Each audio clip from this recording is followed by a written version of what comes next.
Texaco Star Theater.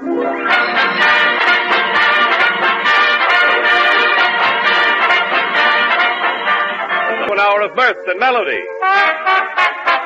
With our star comedians, Fred Allen, Kenny Baker and Portland Hoffa. Our guest, Mr. Franklin P. Adams, star of Information, Please. The Martins and Al Goodman's Orchestra. Ladies and gentlemen, March may come in like a lion and March may go out like a lamb. But a certain radio comedian comes in like an actor and goes out like a ham. And here he is, Fred Allen, in person.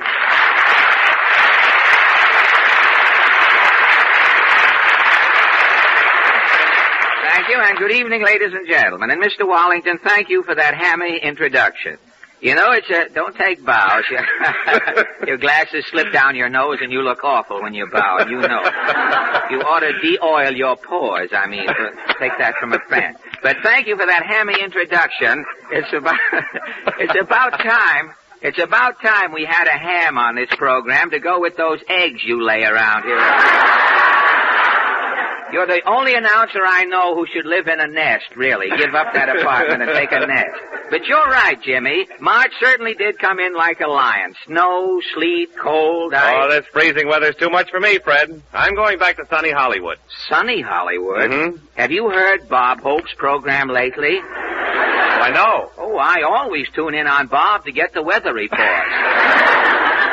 Why, it's been raining in Hollywood for weeks, Jimmy. You know, it rained so much out there that Vine Street has grown 4 blocks longer. And Grapes of Wrath sprouted 2 more bunches at a matinee last Saturday. But sunny California, soggy California, you mean? Well, I'm going someplace where it's hot. Where can I go? You know where you can go. Where?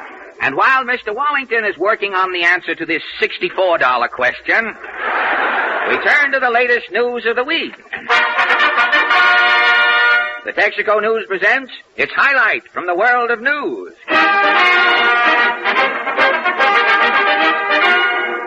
Hollywood, California. Academy of Motion Picture Arts and Sciences makes its annual awards for outstanding achievements in the cinema industry for 1940. Ginger Rogers, receiving award for her role in Kitty Foyle, said, "This is the happiest moment of my life." James Stewart, voted outstanding male star for his work in the Philadelphia Story, said, "This is the happiest moment of my life." Cecil Salvin, an extra who didn't win an award, but who found $4 on the floor when the banquet was over, said, "This is the happiest moment of my life." Anyone caring to write Cecil Salvin may reach him care of Oxygen Tent Number 2 at any hospital. Texaco News, ignoring Academy selections, makes its own awards to little-known mugs who contributed practically nothing to the advancement of the motion picture industry during the past year. A Texaco award goes to the man who broke the Hollywood record for completing a feature picture in record time during 1940. Professor Fonstok Kress. What company are you with, Fonstok? Whippet Productions. Whippet Productions? Yeah, it's a quickie studio. We make pictures so fast they lap over. Oh, they do? Yeah, if a director ain't off of the set the minute his picture is finished, he's in the first reel of the next picture. Well, tell me, Fonstok, what is the fastest picture you have ever made? Souls Akimbo, a 9-reeler. Well, how long did Souls Akimbo take you? Well, at 8 o'clock this morning, I'm pacing the bare rug in my office. The phone rings. Yeah? It's some guy with a crockery store. He's stuck with a lot of dishes, so he needs a picture to get rid of them. This was at 8 o'clock this morning. Yeah, we was cast and in production at 9. The picture's finished and down in the tailor shop being cut before noon. Really? We preview it during lunch in the commissary. And? At 2 o'clock this afternoon, 800 people in that guy's crockery store were hissing another Whippet production. Well, that's some speed, isn't it? Well, tell me, is the picture finished? Is it through now? Oh, no, it opens again tomorrow as a revival. Oh, it does. Well, I'm sure critics will give it 4 shooting stars, and thank you, producer Fonstok Kress. A Texaco award for all-around incompetence goes to Murdoch Nub. Now, you weren't cited by the Academy, were you, Murdoch? The Academy. Ha ha. I'm laughing. Well, you don't agree with the Academy selections? Who is this Prentice Sturgeon they're raving about? Preston Sturgis?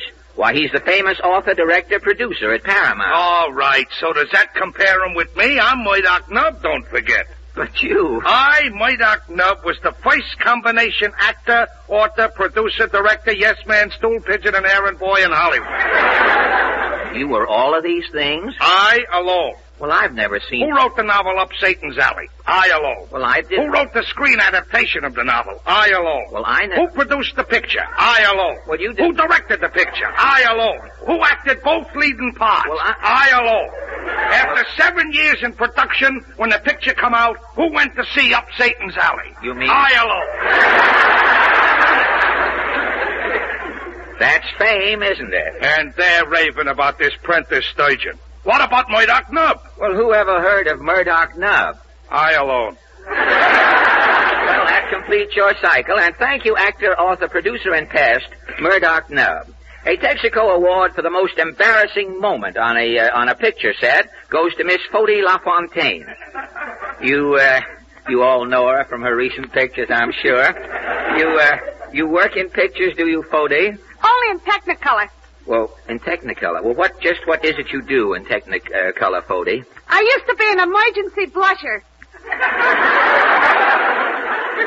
An emergency blusher? Yeah, in Technicolor, when a girl blushes, the blush is supposed to show in the picture. Oh, I see. But in Hollywood, most actresses is either wild-wise or anemic. They can't blush. And that's where you come in. Yeah, if the director wants a blush and the femme lead can't blush, I jump in and blush for her. Well, how do you manage to blush by appointment and at will, Fody? By manipulating me veins. Oh, you manipulate... Yeah, I wear loose foundation garments and manipulate me veins. Oh. Well, what caused your award-winning embarrassing moment? A sarong was my undoing.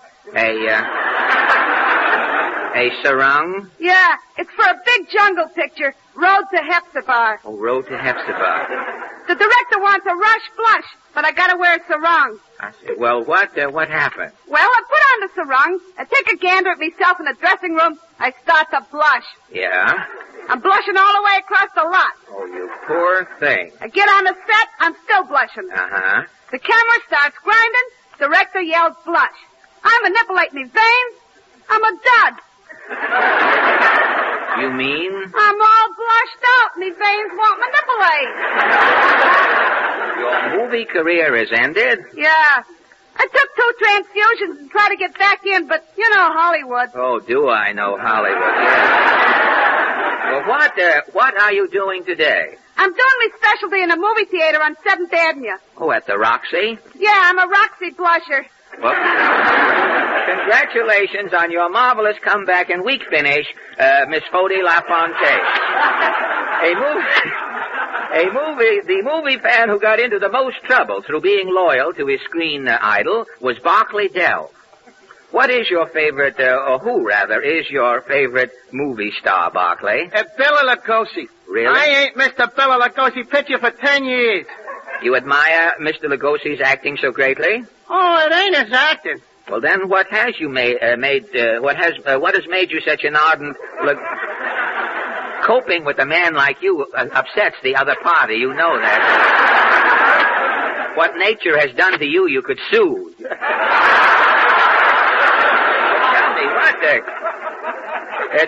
me, Barclay.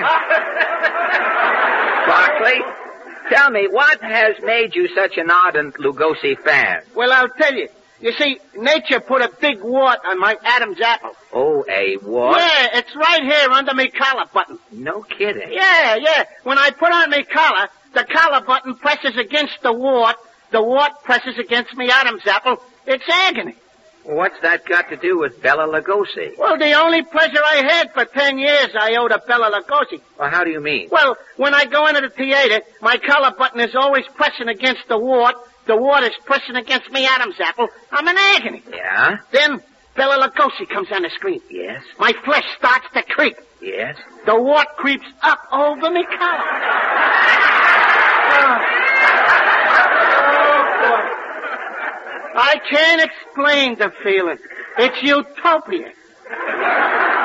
When the picture is over? The wart creeps back down. The collar button starts pressing. I'm in agony again. Until the next Bela Lugosi picture comes out. They can't make 'em too fast for me. Boy, I'm sure gonna miss old Bela. Miss him? Yeah. Why, he's still making pictures. But I ain't gonna see him. Why not? Well, yesterday, I hear a new Bela Lugosi picture is opening up on 8th Avenue. See? Uh-huh. The name is Mayhem in Paradise. Really? Yeah. I figure I'll go over and get my wart out from under for a couple of hours. Yeah. Give your wart a good time. Yeah. And you went over to the theater? Yeah, sure. There's a big line around the block. I get in line. The water's killing me. The line kept moving up? Yeah. Finally, I'm pushed up a flight of stairs. That's all, brother. The line didn't lead to the theater? It went into a recruiting office. And instead of seeing Bela Lugosi... I'm seeing Fort Dix in the morning. Congratulations and thank you, Barclay Dell.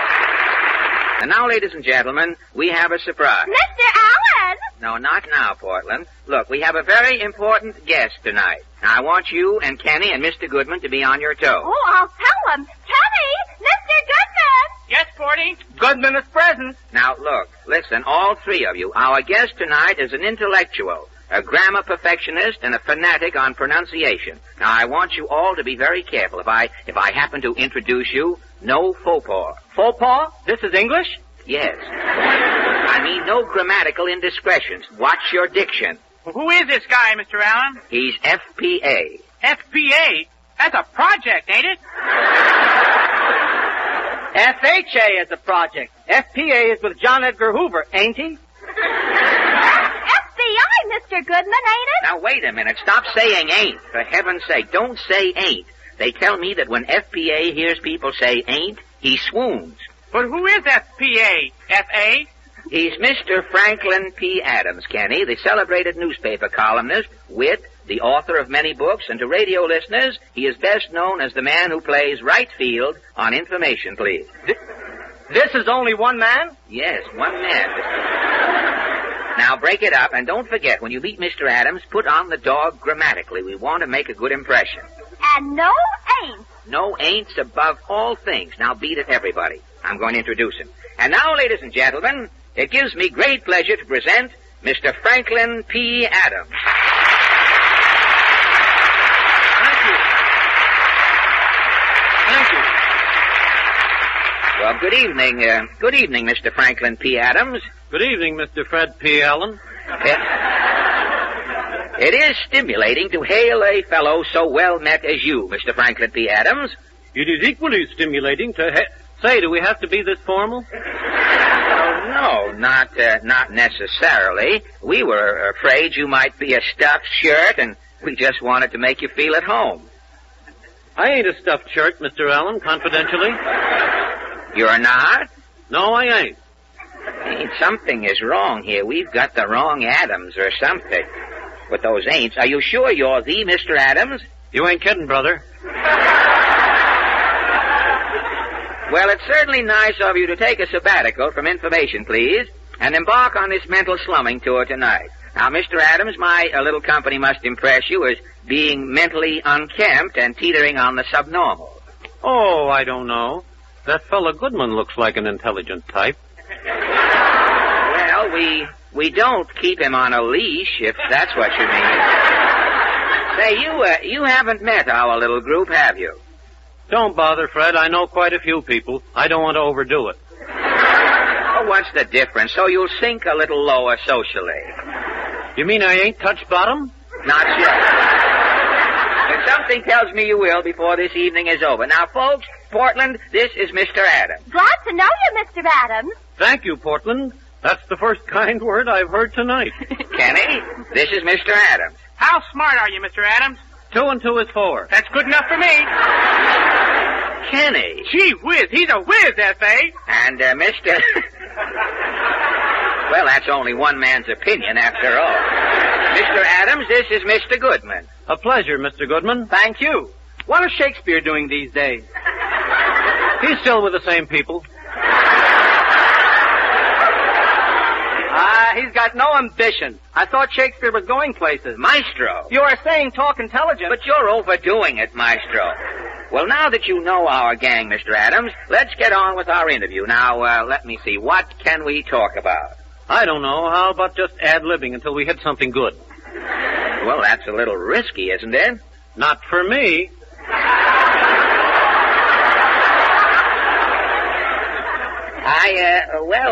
It's easy for you guys on information, please. You can get out of a conversational hole with a quotation from Shelley or an old used bird call, but on a program like this, we have to have scripts. You mean otherwise people wouldn't think radio comedians could read? In a certain case on the West Coast, that is the purpose, yes. You can use a script tonight, can't you? If you don't mind, Fred, I prefer to be unrehearsed and, what is it? Spontaneous. Oh, you found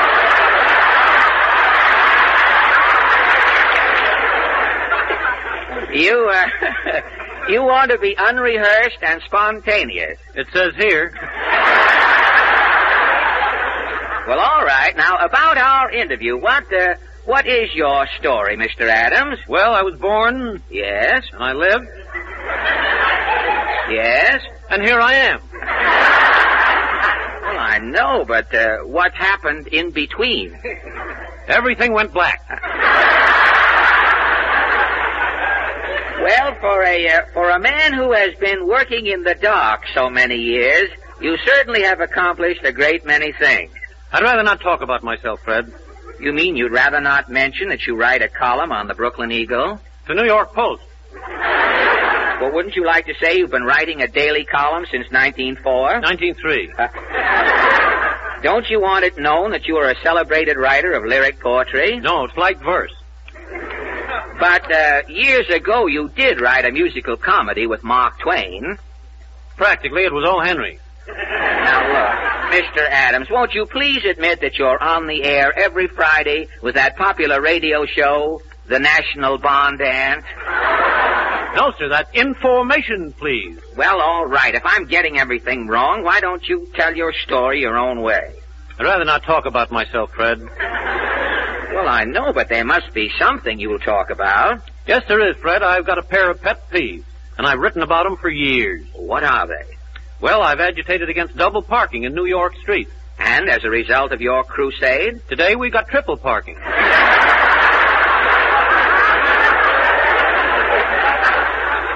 Well, congratulations. Now, and your other peeve? I've been campaigning for visible numbering on houses and buildings in New York. And?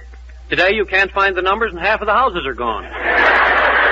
Well, so much for your dynamic crusading. Now about information, please. How did you amass the vast knowledge you dispense on your program? In other words, Mr. Adams, how did you become so smart? I started as a moron and worked my way up. I see. Well, with your strenuous routine, what do you do for relaxation? I play tennis. Oh, you do, really? Do you play an exciting game of tennis? Well, I've been playing tennis for 40 years, and I've never beaten a healthy man yet. Confidentially, Mr. Adams, do you imbibe? Is that an invitation? No. No, that What point is there in answering? Well, I haven't seen a point on the whole page here. You've got something there. Well, that isn't an invitation. Well, now that you've sampled our hospitality, Mr. Adams, I'm going to tell you why I asked you over tonight. You didn't ask me just for myself? No, I didn't. I had an ulterior motive. Now, you have a column in the New York Post. Yes, sir. And in this column, you frequently run poems sent in by contributors. Frequently? Well, I have written a tone poem. You haven't the poem with you, I hope. Fortunately, I have. Would you like to have me read it to you? No, but something tells me you will. That is correct. Absolutely correct. All right, if I'm in for it, what is this tone poem called? Tone. Read on. Tone. The sweetest tone of all the tones is not the tone of the slide trombone, nor the saxophone or the bagpipes drone. The sweetest tone of all the tones is the moan of the hormone when the hormone moans. When the hormone moans in any key, I am transported with ecstasy, for the hormone moans in harmony. Is that the end? Yes. It's hard to tell with a poem like that. Yes. You can end it any place, really. I mean, it should... well, what do you say, Mr. Adams? Will you... I'll run your poem on one condition, Fred. And that is? I gotta have a 10-yard head start, and I ain't kidding. Oh, you ain't? Well, wait till I get on information, please, again. I can wait. Good night. Good night, and thank you for this pleasant little visit.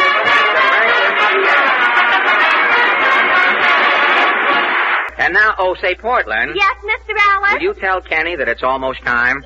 Yes, Mr. Allen. Ladies and gentlemen, tonight, 1,200 Texaco dealers from the Southern Territory are assembled in convention at the George Washington Hotel in Jacksonville, Florida. In exactly 3 minutes, they will interrupt the convention to tune in on the Texaco Star Theater to hear just a word of greeting from the youngest member of our organization, Master Kenneth Baker. And for this auspicious occasion, I, Goodman, have written also a theme song. A theme song for Texaco, Mr. Goodman? What is it called? I'll take you home a canned gasoline. That's fine. Nice work, Maestro. We'll learn the words of it later. Now, it's almost time for Kenny to greet the convention. Here comes Kenny, Mr. Allen. Roman Texaco dealers, lend me your gears. Kenny, hurry up with your limbering up day, your vocal calisthenics. Jacksonville will be ready in just a minute. I'm just running over my speech, F.A. Kenny, there isn't time for a speech. We just want a few words of greeting. Please, F.A., I gotta concentrate. You have your cue, Mr. Goodman? What cue? When Kenny is saying north-south, I, Goodman, am playing Dixie. What Dixie? At the end of my speech, I give Mr. Goodman a cue. Yeah? When I say, greetings from us in the north to you in the south, Goodman will... Quiet! Who started that? I, Goodman. Not yet, Mr. Goodman. But you are saying south. Goodman's cue. Well, never mind. Forget about Dixie, Maestro. Now, Kenny, you stand by. We're about ready. Okay, F.A. Stand by, Mr. Beamish. Who is Mr. Beamish? He's going to help me with my funny story. Oh, are you going to tell a funny story? I got a Lulu. It's about Pat and Mike in the desert. Well, what has Mr. Beamish got to do with it? Mr. Beamish is going to remind me. Remind you? Don't you know the story? Sure, but no speaker just tells a funny story. Something has to remind him. Then the speaker says, that reminds me of a funny story. Oh, Mr. Beamish is going to do something. Yes. So I'll be able to say, that reminds me of a funny story. Well, can't you say that reminds me of a funny story without Mr. Beamish? I'm no liar, F.A. All right. When does Beamish come in? When I give him a cue. What cue? When I say, Texaco dealers, Mr. Beamish... Water, I must have water!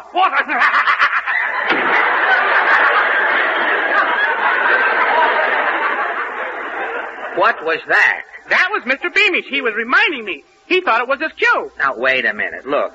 Yelling water, that reminds you of a funny story? Yes. Water reminds me of Pat and Mike in the desert. Oh, all right. Now, something tells me anything can happen, and it probably will. Now, you wait here. I'll see if the Texaco convention is ready in Jacksonville. You'd better rehearse your first line, Kenny. Oh, that's a good idea, Porty. Friends, Romans, and Texaco dealers... Water, I must have water! Will you keep that Beamish out of here? I'm sorry, F.A. I accidentally gave Mr. Beamish his cue again. Well, don't make a mistake and give Goodman his cue. Oh, I'll be careful. Mr. Goodman's cue is north and south. Quiet! Mr. Goodman, please. I am hearing south. Goodman's cue. They're waiting from the control room, Mr. Allen. That's all they ever do from the control room. Wave back at them. All right.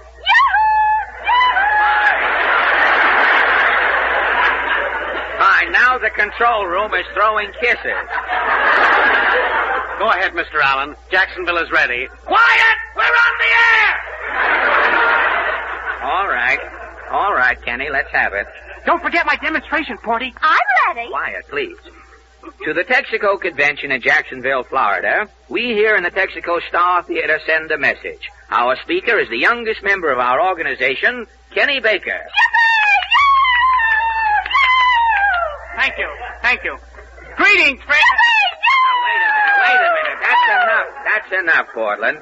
After all, Kenny isn't speaking on the lease lend bill. Thank you, folks, for your riotous reception. On behalf of the Texaco Star Theater, I greet the Jacksonville Convention of Texaco Dealers. Texaco Dealers. Where's Beamish? Never mind Beamish. Go into your funny story. But that's Mr. Beamish's cue. He's got to remind me. Kenny, all of our dealers are waiting down there in Florida. They'll be hopping mad. Yes, Kenny. You're liable to start trouble between the North and South. Quiet! Put that stick down, Maestro. But again, I'm hearing South. Goodman's cue. It was a mistake, the whole thing. Now, go ahead, Kenny. But I can't tell my funny story until Mr. Beamish reminds me. Well, Mr. Beamish isn't here. Oh, we'll get something else to remind you. Sound man. Yeah, Mr. Allen. Look, on the Q Jacksonville Convention, let's have the siren and bell. You know, like the program opens. Jacksonville Convention, yeah. But how will that remind me, F.A.? It's simple, Kenny. The siren and bell will remind you of Fire Chief, you see? Fire Chief will remind you of fire. Fire will remind you of water. Oh, I get it. And water will remind me of Pat and Mike in the desert. Yes. Oh. We'll remind you the hard way. And now, at long last, members of the convention, I give you Kenny Baker. Thank you. On behalf of the Texaco Star Theater, I greet the Jacksonville Convention. Go ahead, Kenny. That reminds you. Okay. Well, that reminds me of a funny story. You Texaco dealers... Water. Sorry I was late, Baker. Water. Again with the Beamish. Go ahead, Kenny. I can't, F.A. Kenny, you've been reminded twice. You overdid it, F.A. Now I forgot my story. Oh. It's about Pat and that other man in the desert, Kenny. Oh, Pat and Mike. That's right. Never mind the cast of characters. Get on with the story. Pat and Mike were in the desert. Yes? They were dying of thirst. Yes? They only had one orange between them. Uh-huh. Just one little tambourine. That's tangerine. Tangerine. Uh-oh. What's the matter? I just remembered. The Texaco Convention's in Florida. So? This is a California orange. Oh, what's the difference? Kenny, we only have 30 seconds before Jacksonville tunes us out. Now, please finish your story. But a California orange, Make it a Florida orange. The Jacksonville Convention. No, sound man, no. You shouldn't have said convention, F.A. The Texaco dealers is what we're talking Water. Kenny, for heaven's sake, never mind. Kenny, just say goodbye to the dealers down south.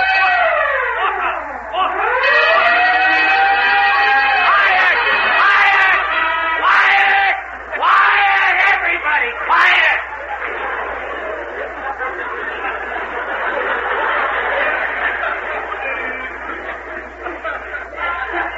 And Pat and Mike were in the desert.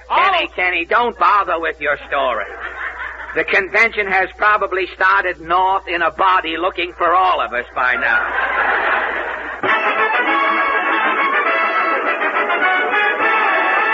And now, ladies and gentlemen, the Texaco Workshop Players. Tonight they salute the kiddies of America and present the story of Little Red Riding Hood from the fairy tale of the same name. Music, Professor.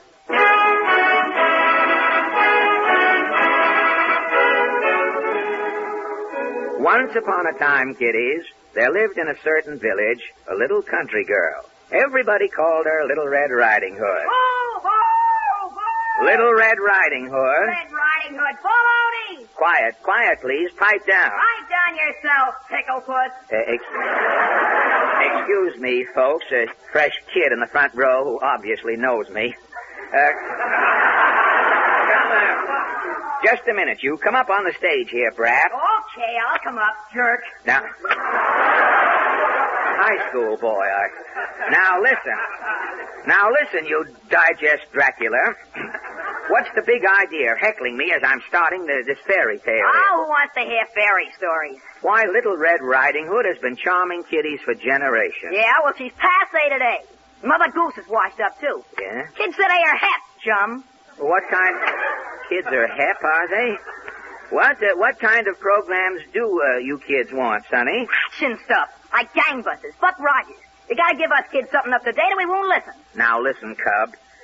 We have rehearsed Little Red Riding Hood for tonight. Well, that's your hard luck, Alan. I'm going home. Hey, wait a minute. Just a minute, Buster. I've got an idea. Now, suppose we present Little Red Riding Hood the way it might be done on some of those other programs. How do you mean? Well, you sit down, Chubby, and we'll show you how Little Red Riding Hood might sound served up in gangbuster style.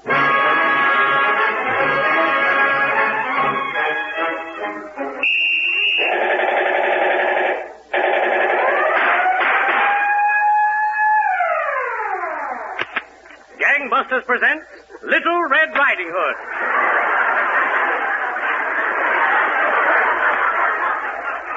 Or, when Granny woke up in the wolf's stomach, she knew it was an inside job. The scene, the forest hideout of Granny the Gun Moll. Granny is the lovable old fence and front woman for a notorious kidnapping gang. As our scene opens, Granny is knitting a blindfold for the gang's next kidnap victim. There is a knock at the door. Granny speaks. Come in. Reach, Granny. Get him up. This is a stick-up. Willie the Wolf. Yeah, Willie the Wolf. I need dough, Granny. Come across. Oh, yeah? Yeah. Oh, yeah? Yeah. Oh, yeah? Yeah. Hey, we ain't getting no place, Granny. Take this. No. Now to get that dough out of Granny's gator. Stick it up, Willie the Wolf. Little Red Riding Hood. Yes, take this, Wolf. No. Gosh, I killed the wolf and there's no reward. Alas, crime doesn't pay. Well, there you are, son. How was that? That's okay, Alan. But only for the kids that like that cops and robber stuff. You don't like it? No, not me. It's nothing but that real life. Give me something that's supernatural. Really? What shows do you go for? Well, personally, I like Mandrake the Magician and Superman. Oh, you mean the Blood and Thunder programs with those kiddie clubs, secret codes, and free badges? Yeah. Them shows where a kid can get suspense and cornflakes. Suspense and cornflakes. You want them in that order, do you? Or well, all right. We'll show you how one installment of Little Red Riding Hood would sound done on a juvenile serial show.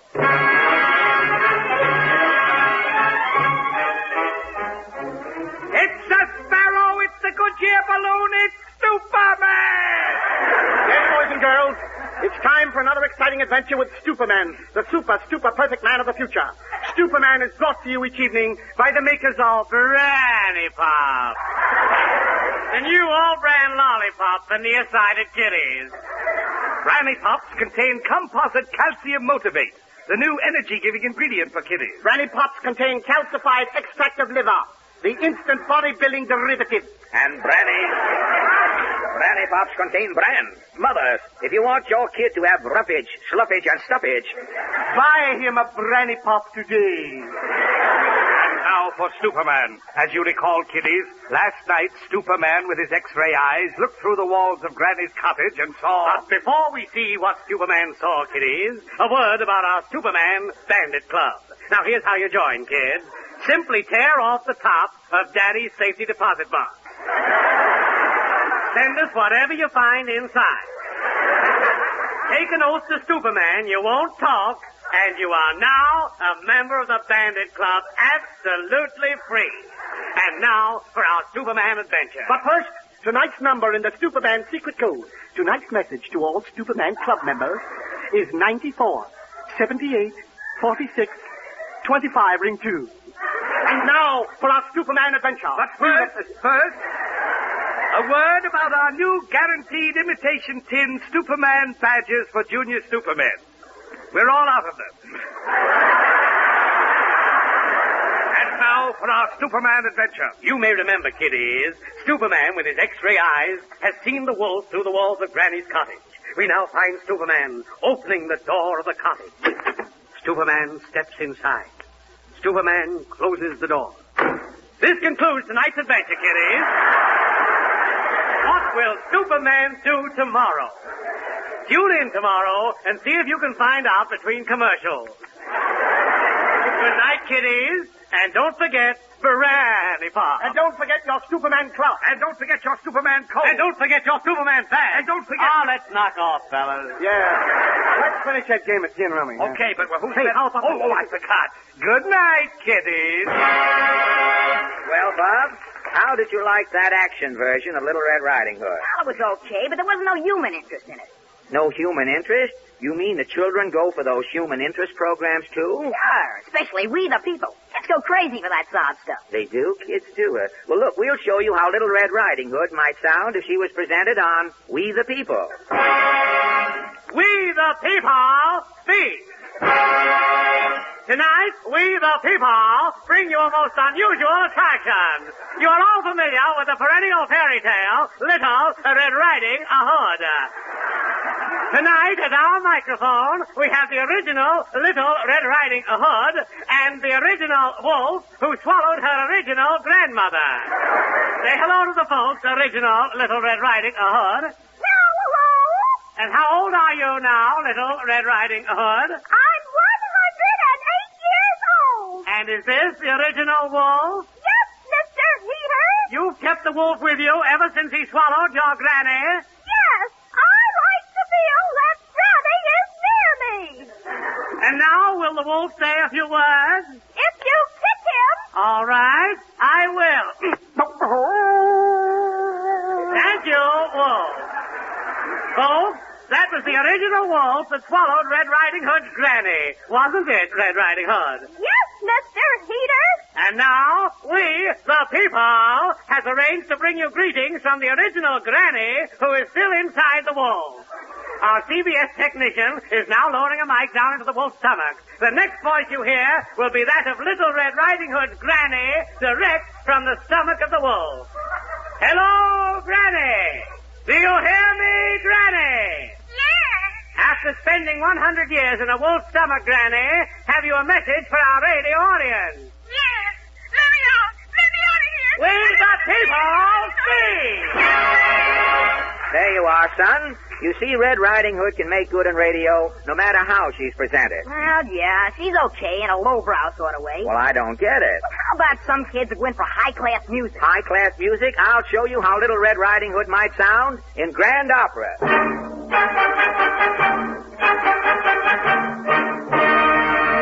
We sing you the tale of Red Riding Hood. She went to see her granny in the woods. But the wolf had bolted granny for a snack. And all the things that radio hawks couldn't bring her back.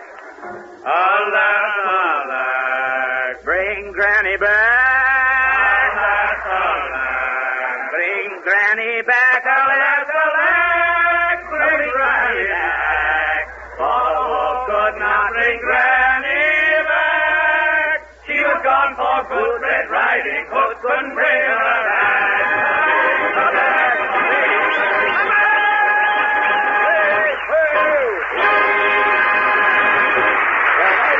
There you are, son. How was that? Oh, I'm sorry I started the whole thing. You're sorry. How about me? Well, I guess there's only one real way to enjoy Red Riding Hood. That's the way I started to do it in the first place. Now, you keep quiet, and I'll tell the story.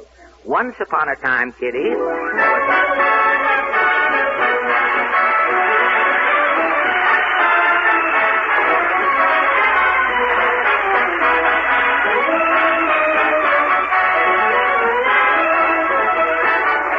Thank you, ladies and gentlemen, for joining us tonight. This is Fred Allen. Thank you.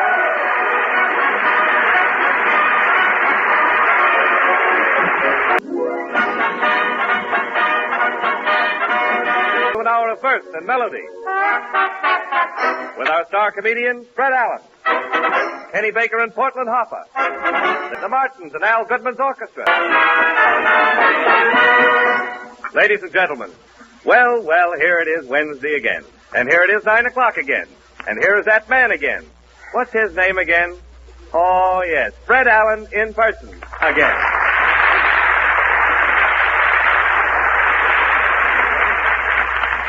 Thank you. There's one thing Major Bose can't do out there.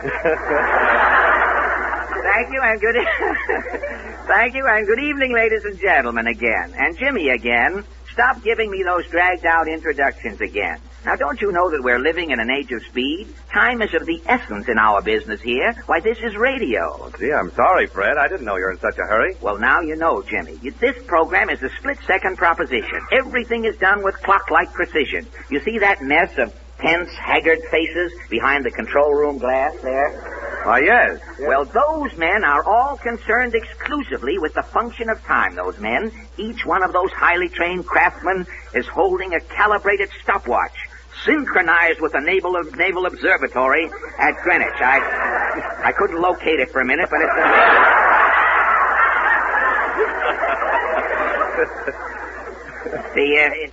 they're holding these calibrated stopwatches synchronized with the Naval Observatory at Greenwich, correct to 1/10,000th of a second. Well, isn't one of those men holding a gun? Oh, that's the sponsor's booth, Jimmy. I mean the control room over here. Oh. There are 12 men in there, all named Bolivar. Okay, Fred. Let's get on with the newsreel. Well, that's what I say. Let's get on with the newsreels. Time in radio is precious, Jimmy. Tempus fugit. Time and tide wait for no man. A stitch in time saves... All right, then. Let's get to the newsreels. You're only wasting time. When you say I'm wasting time, you're wasting time saying I'm wasting time. You don't seem to understand, Jimmy. This is radio. Every note of music, mind you. Every word I speak. Every door slam. Everything is time. Even the 2 laughs we get. Timed right down to the bone and then retimed. Clocks ticking, calculations, engineers, science, mathematics, astronomy, research, all adding up to one brilliant, precise result. What? Every week we get off the air late. Look, Fred, if you don't shut up, we'll be late again tonight. Well, that's what I've been trying to tell you. If you have learned my lesson, Jimmy, we'll turn to the latest news of the week. The Texaco News presents its highlights from the world of news. Elizabeth, New Jersey. Union County Grand Jury rules that the game of bingo, whether played for charity's sake or not, is gambling. County prosecutor orders police to crack down on all bingo games. An instant raid scatter 500 women playing bingo in a local club. Tonight, Texaco News invites the local committee to discuss the Jersey question of the hour, bingo. Is the committee ready? Yeah. Quiet, please. Now you'll all be heard. Everybody's going to have a chance. That man walking away with you, was he? Well, first I'll take this gentleman in the cutaway coat and sneakers here. Your name, sir? Trumbull White. Trumbull White. And what is it you do over in Jersey, Mr. White? I am a reformer. A reformer, I see. Now, what about bingo, Mr. White? Bingo, or Jersey chess as it is called, is the second largest industry in New Jersey. What is the largest industry? Running buses to bingo games. Yes, there are thousands of migratory bingo players. My wandering all around through Jersey, huh? Yes. Well, for the benefit of an odd listener or two, a shut-in, who may not know what bingo is, will you explain it? Bingo is a game. Yes. 200 people sit around at tables with numbered cards. Yes. A man on a platform calls out numbers. 31, 24, 67. And? The first player to get 5 numbers in a row yells bingo. Only this one person in the crowd yells bingo. Yes. The other 200 yell, oh, nurse. Oh, nurse? Or a reasonable facsimile. Well, are you reforming bingo, Mr. White? We're stamping it out completely. You are? All gambling in Jersey has got to go. Well, are you cracking down on some other gambling game? Yes, I'm investigating this new numbers racket. What numbers racket? Letters are coming through the mail from Washington. Young boys are getting cards with numbers on them. It has all the earmarks of a lottery. A lottery, you dope. Those are draft numbers. Drafto or bingo in Jersey, it's got to go. If it's got to go, thank you, Trumbo, what? And now, this gentleman wearing the horse blanket with the belt in the back. Your name, sir? Bolivar Rowdy. Bolivar Rowdy. And what is your story, Mr. Rowdy? Well, I was running a movie theater. I'm playing single features, double features, triple features, Mickey Mice. And, how was business? I was losing me shirt. What did you do? I write to Hollywood. They send a guy on to hypo me business. Oh, and his solution? Well, he says I got everything going on inside the theater. It's a mistake. A mistake? Yeah, he says I ain't got nothing going on in the lobby. Oh, a movie theater. You have to... Well, did you get some attractions for your lobby? Brother, I got attractions all over the joint. Outside, I got singing pickets. Singing pickets outside. In the ticket booth, there's a magician. Inside the lobby, I got 16 acrobats and 40 pinball machines. Yeah. I got a mind reader outside the ladies' lounge.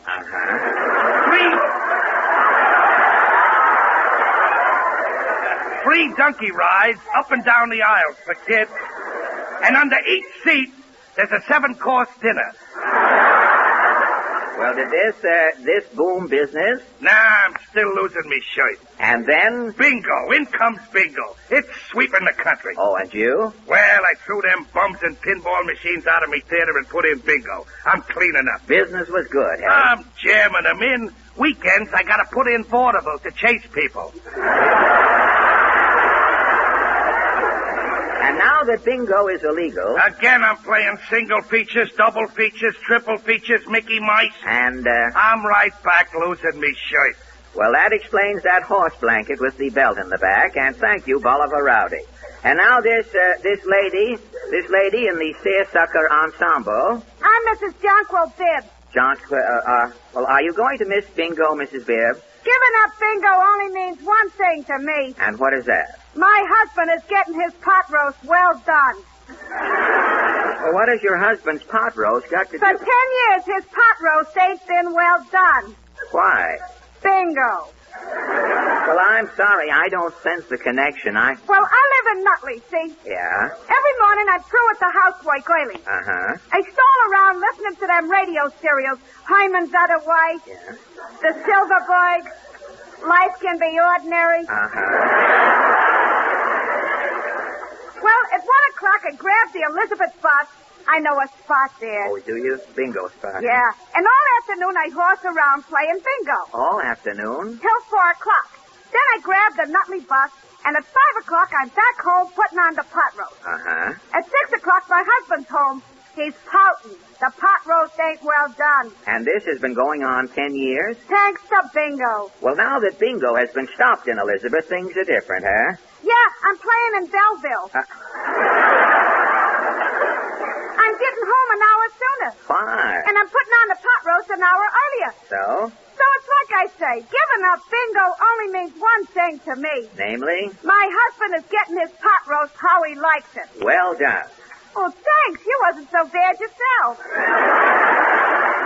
Oh, I bet you say that to all the MCs. No, I ain't kidding. What are you doing after the show, big boy?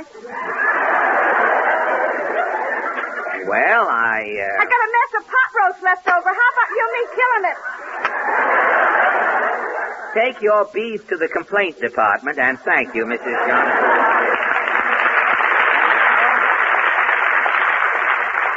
This gentleman with the corduroy knickers and the patent leather wedgies. Your name is, Darby Timmons. Darby Timmons. Yeah. And how do you feel about bingo? The abolition of bingo should be done away with. Well, why, Darby? I ain't seen me wife for 6 months. You mean? Bingo. Your wife plays? It's the same routine every week. Every night I come home, there's a note laying in a frying pan. There's just one word on it. And the word is? Bingo. Bingo. Every night she's out at different clubs playing. Monday night it's the Daughters of Barbara Frici. Tuesday it's Sisters of Hope Circle. Uh-huh. Wednesday it's some new club. Girls who formerly knew Rudy.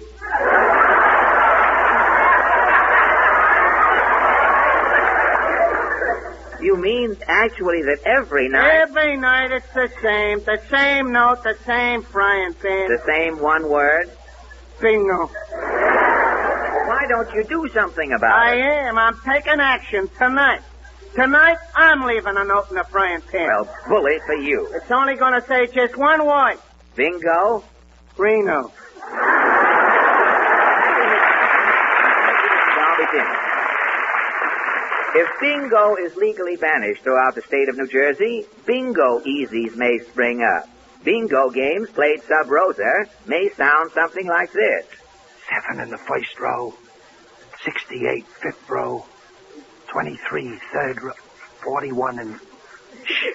Who's that going? It's me, What is it, lady? Bingo.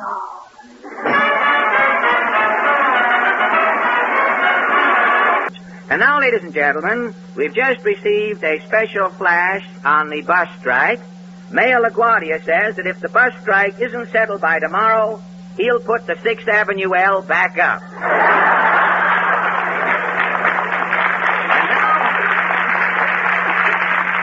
And he'll do it, too. He's got the hat and the blowtorch.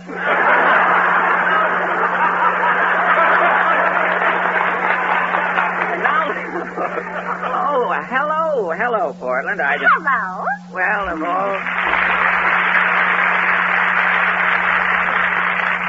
Greetings, girls of the Mini Ha-Ha Troupe. Tonight, I speak to you Wait a minute. What is this? I'm addressing the Campfire Girls. What Campfire Girl? The Mini Ha-Ha Troupe is sitting around the campfire in Prospect Park with a portable radio. Oh, well, look, Portland, we haven't time to... after all...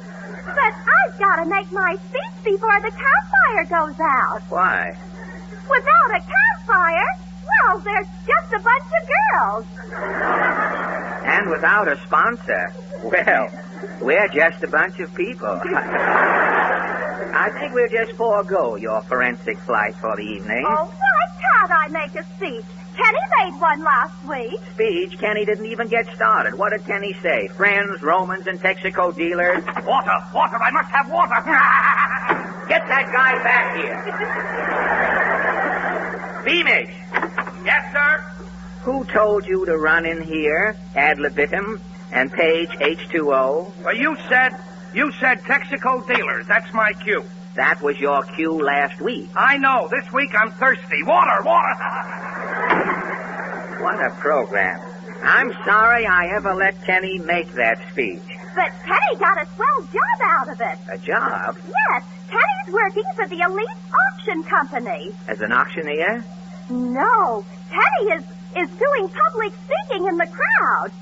What public speaking? When somebody bids, Kenny bids higher.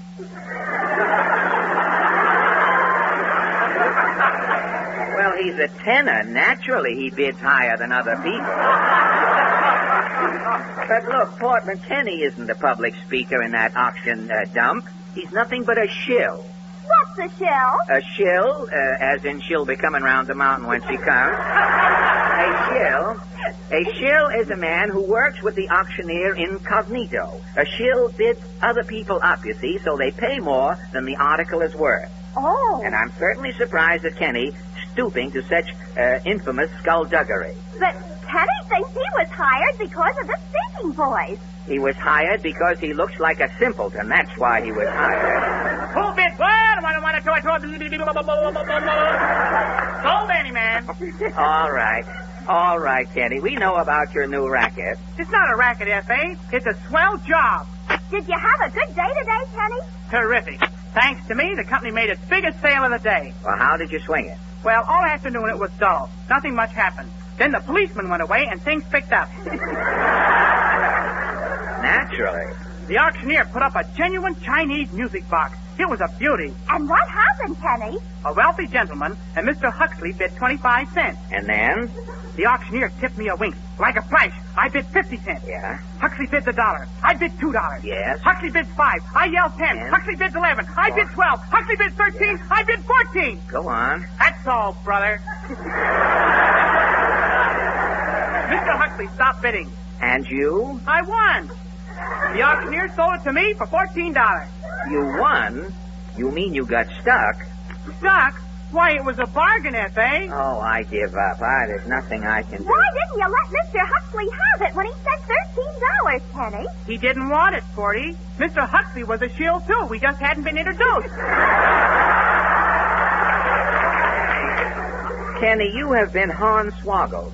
Don't you know that for $14 you now own a Chinese music box that's probably worth about 2 bits? Oh, don't worry, F.A. I'll get my money back. How, Kenny? I've got the music box here. I'll auction it off right now. Over my dead body. But I got to get my $14 back, F.A. Why? I've got to go back to shilling tomorrow. I've got to have money. Suppose I outbid somebody again. Kenny, you have been trimmed more times than the wick in a lighthouse lamp. Now just start your music box going and join it on the way out. But F.A., Look, if we want Chinese music here, we can get it from Mr. Goodman. And I'm not sure we haven't been getting it all along. Oh, let Kenny start his auction, Mr. Allen. I'll bid. Look, there are some limitations. You're not turning this program into an auction. Now look, Kenny, I'll give you $1 for that Chinese music box and we'll just get on with the show. Oh, gee, that's swell of you, Mr. Allen. All right, here's your $1. I got $1. Who'll make it 2? Who'll make it 2? $2. Quiet, Portland. Look, Kenny, I'll make it $3. I got $3. Who'll make it 4? $4. Who'll make it? Do I hear $4? Mr. Goodman, do I hear $4?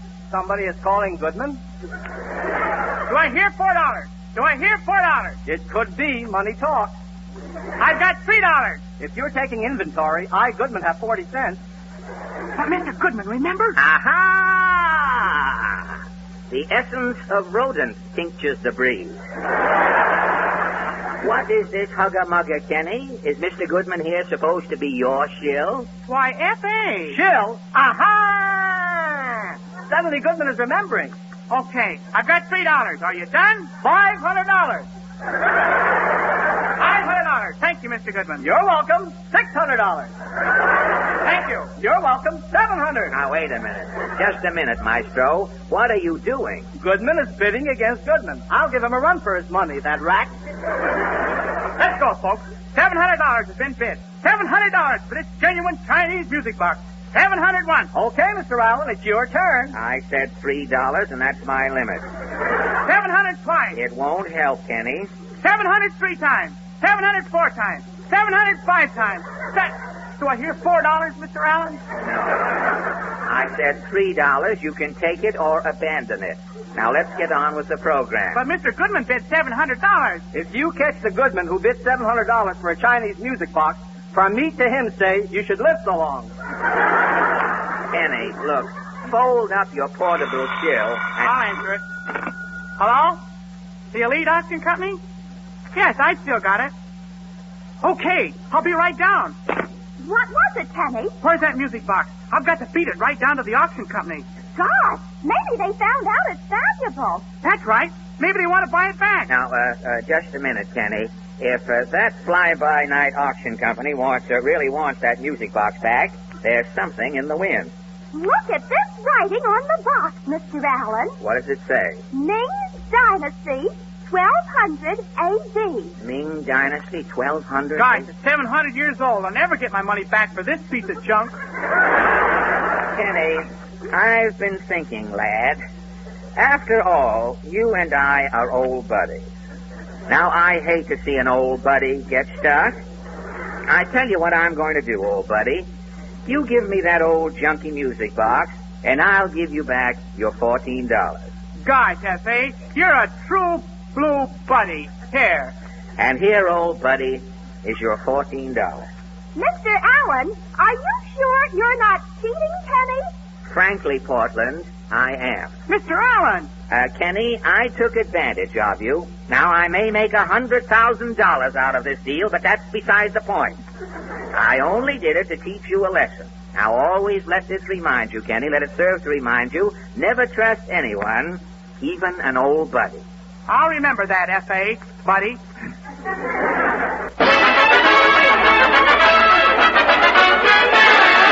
At this time each year, millions of Americans start groaning in anticipation of that annual pain in the pocketbook, the income tax. With March 15th only 3 days away, working men and women everywhere are frantically filling out their tax blanks and wondering, if a fiduciary is a man who fiduces. Well, who started the income tax? Tonight, this mystery is explained. The Texaco workshop players dramatize the life of the first income tax collector. This little cameo is called Philander Blank, My Story. Overture, maestro. Philander Blank was born on March 15, 1894, in the great state of Texas, in the little town of Annual. Philander was so tiny as a baby, the stork wouldn't even bother with him. Little Philander was brought by a sparrow. At first, his parents made an incubator out of an old percolator top, but as Philander grew, he was taken out and kept in a cigar box under the stove. One night, his father came home from work. Evening, Ma. How's little Philander? He's powerful puny, Paul. Cat dragged him out from under the stove twice today. Never seen a kid so small and skinny. Where is he? Right here, Paul. Oh, coochie-coo, Philander. Ain't enough meat on him to tempt a Pekingese. Certainly beats me. All my family, the Blanks, was big people. And here I got a son who ain't no bigger than a termite's wishbone. Maybe we've been reading too many of them digest magazines, Paul. Well, maybe. But Philander's a Blank. He ain't disgracing us Blanks. He's got to build up. But how? Well, stuff him with puffed rice and puffed bran. To swell Philander, you mean? Yep. This is one blank we gotta fill out. This is one blank we gotta fill out. Ominous words that were to echo down through the years. But Philander thrived on his puff diet and grew stronger each day. The baby's strength was the talk of the little town of Annual in Texas. When Philander was 3 years old, his mother wrote a letter to old Granny Blank. And in the letter she said, Little Philander keeps getting stronger. Yesterday, the little fella picked himself up by the seat of the diaper and held himself out to arm's length. At the age of 12, he was so strong, the village blacksmith complained to Philander's father. The smithy said, Blank, I don't mind your son pulling the shoes off of horses I've just shod to pitch quoits. But when he pitches horseshoes with the horses still on them, the boy's gone too far. And so it went. Philander seemed to grow stronger and stronger as he grew older. When he was 16, Philander went to the state fair alone that year. He entered one tent just as the milking contest ended. The announcer was shouting, Folks, the $100 prize entitled a state milking champion goes to Clement Bluff of Beaumont. Say something, Clement. Oh, shucks, 'tweren't nothing. The cow had and I took. You got 41 quarts out of one cow, Clement. That ain't Pepsi-Cola. Well, just shows what a feller can do with a little pull. At this moment, the crowd was dumbfounded when little Philander put down his popcorn ball and shouted, I can get more milk out of that cow. Who said that? I, Philander Blank, said that. I can coax more milk out of that cow you just milked. My $100 prize says you can't. I milked her so dry the last pint was dust. I'll settle that dust. Here, Bessie. Steady, girl, steady. You won't get enough milk to discolor a demitasse. Watch this. Come on. Well, I'll be... I ain't started yet. Stand back before the spray hits you. Holy hollyhock. And just to show off, Clement. Come on, Bessie. Bump, diddly-ump, bump. How's that, Clement? Well, I'll be took and did for her. How'd you do it, son? Well, cows is like people, Rube. If you want to get a little more, all you got to do is squeeze them. Squeeze 'em expressed Philander's philosophy, and squeeze 'em was to be his slogan in later years. Adolescence turned Philander over to manhood. He fell in love with a butter-cheeked young thing about town. But every time Philander hugged his girl, he broke her ribs. And finally, in self-defense, she broke the engagement. Heartbroken, Philander left the little town of Annual in Texas and hitchhiked to New York City, where he soon became a mendicant on the Bowery. One day, he saw an ad in a medical journal. He applied at the clinic. Dr. Auerbach? Yes, beaten one. I seen your ad. Man wanted to give blood transfusion, and here I am. Why, you're anemic, man. You haven't any blood to spare. But I can guarantee a transfusion, Doc. I got something in this bag. Well, it's an emergency. I'll have to take a chance. Come along, right in here. Oh, yeah, Doc. Is the patient prepared for transfusion, nurse? Yes, Dr. Auerbach. Patient looks bad. We must hurry. Just what is it you're going to do with that paper bag, Bob? Leave it to me, Doc. Just stick the needle through the paper. I'll squeeze the bag. All right. Ready? Okay, Doc. We're ready for the transfusion. Squeeze, man. Okay. The patient's coming too, Doctor. Where am I? Oh, yes. Yes, where's my hat? Where's my coat? Well, goodbye, all. What a recovery. Amazing. This transfusion will revolutionize medical science. I told you, Doc. What have you got in that bag? A turnip. You can get blood out of a turnip? Yep. Gad, man, you're a vegetable Dr. Kildare. Philander's star twinkled in the dark sky of phlebotomy for but a brief moment. PM wrote that the man who had the turnip transfusion had to stop and lie down every time he saw a boiled dinner. So Philander gave up his work, ate his turnip, and after a mild attack of indigestion, he became a bum again. A year later, he was found panhandling on the streets of Washington, D.C. Philander, still strong, and by now skilled in the art of wheedling, stopped his first prospects. Buddy. What is it, Flotsam? Can you give me a nickel for a cup of coffee? I can't give you a nickel. I will lease you or lend you a nickel. Here. Oh, thanks. Gracious, what is that noise? It's the Indian on this nickel. What? I can squeeze a nickel till the Indian hollers. Look. Gad, man, the country can use a man like you. I can get you a job. Yeah? Who are you? I, sir, am Bascom T. Snipe, treasurer of these United States. Something tells me you can squeeze something out of anything. Yeah. As a boy, I could squeeze a cow dry. Good. I could get blood out of a turnip. Blood out of a turnip? Yeah. Squeeze a cow dry? Yeah. Then you are the man America needs. What do I have to do? Congress is passing a new tax, an income tax. Yeah. You will be the country's first income tax collector. You will squeeze money out of people. You mean I'll be famous? Yes, your birthday will long be remembered in our land. It's March 15th. Good. In your honor, the income tax will be collected on that day. Will my name go down in history? Yes. What is your full name? Philander Blank. I was born in Annual, Texas. Excellent. That will be America's slogan. What? Phil Blank, annual taxes, March 15th. And this is how, many years ago, Philander Blank became the first income tax collector, kiddies. And as we toil over our forms and sweat over our figures, let us give thanks, for without our taxes, this great country could not enable us to live the American way. For this, then, let us salute our Uncle Sam and Philander Blank.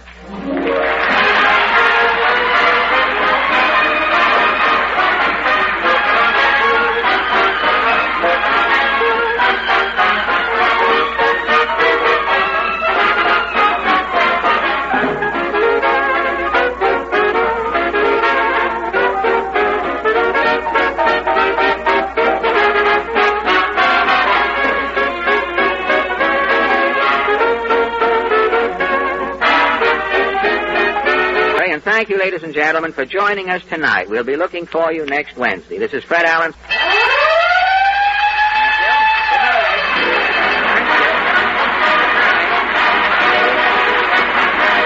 This is the Columbia Broadcasting System.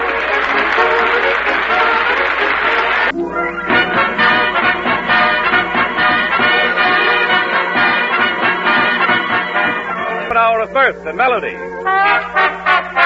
With our star comedian, Fred Allen, Kenny Baker and Portland Hoffa, the Martins and Al Goodman's Orchestra.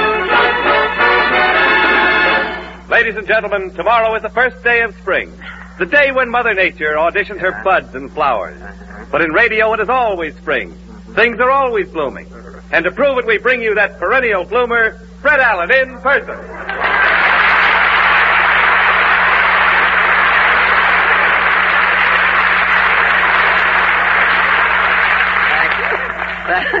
I always bend way over when I bow at first, you know, Jimmy. It lets the blood rush to my head where it won't be crowded. It's very... yeah. Well, thank you, and good evening, ladies and gentlemen, again. And thank you, Mr. Equinox Wallington, for that semi-botanical send-off. Spring in New York. Oh. Spring in New York. Baloney. Mr. Wallington, please. That delicatessen innuendo. Well, who knows if it is spring here in New York? Why, signs of spring are everywhere, Jimmy. Trees budding, flowers blossoming, green things shooting up. Green things. Name one green thing you've seen in New York. Why, green things come up out of the sidewalks here, Jimmy. Look in front of any A&P. Everything is green. Green traffic lights on every corner. There are 4 pages of greens in the phone book. And I just took a look at that gold cigarette case you gave me for Christmas, brother. And that is as green as a grasshopper's chin.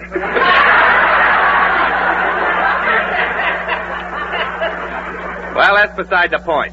I still say there's no sign of spring in New York. Why, I am amazed at you, James Wallington. The first sign of spring appeared here last week. Mayor LaGuardia gave the snow 24 hours to get out of town.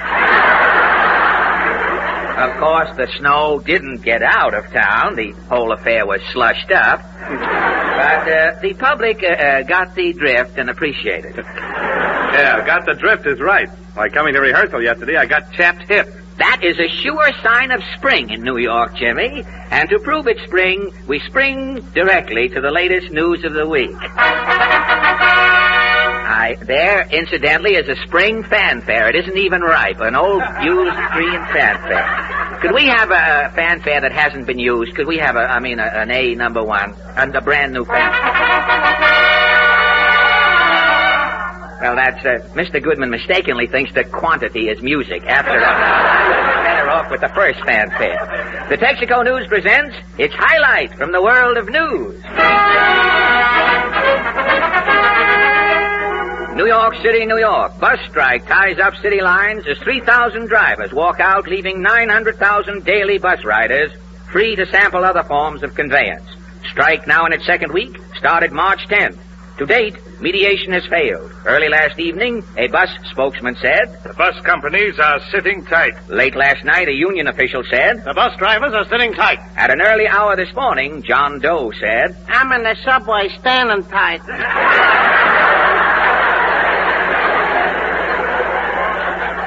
As crowds scurry daily for other means of transportation, the bus strike still drags on. Texaco News, to get the lowdown on the slowdown, interviews man about town to chronicle reactions on the bus walkout. First, Mr. Solomon Sill.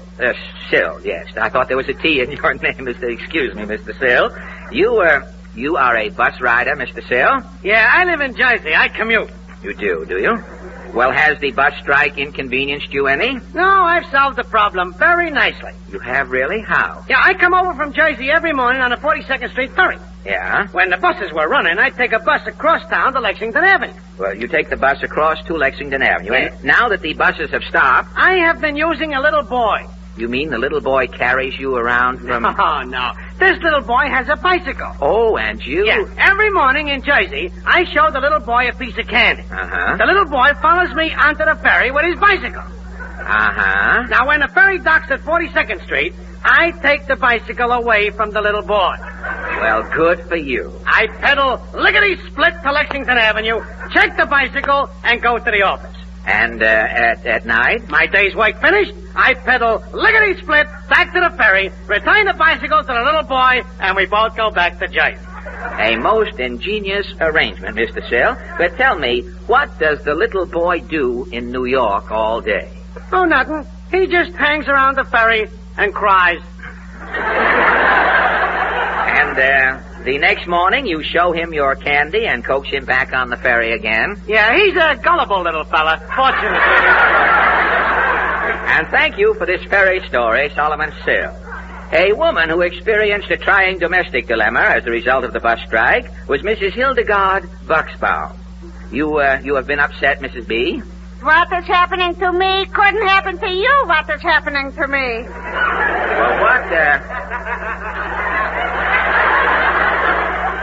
Well, just what is happening, Mrs. Buxbaum?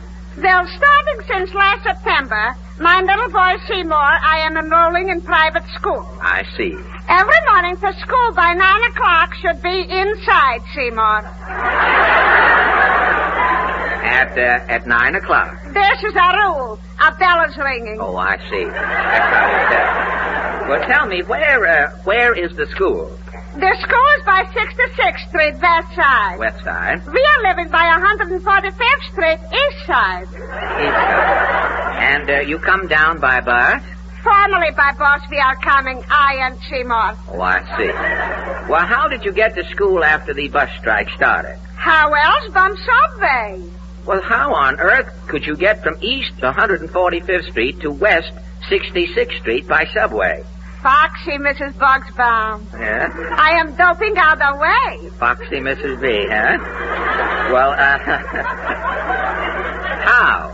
First, I'm going to Grand Central, downtown. Downtown, yeah? Then I'm going to Times Square, crosstown. Crosstown, uh-huh. Then I'm going to 72nd Street, uptown. Uptown. Then finally, I'm going to 66th Street, downtown. Downtown. And boom, boom, boom, it is Seymour School. Well, that is really a wonderful route. Wonderful, but I am not taking it.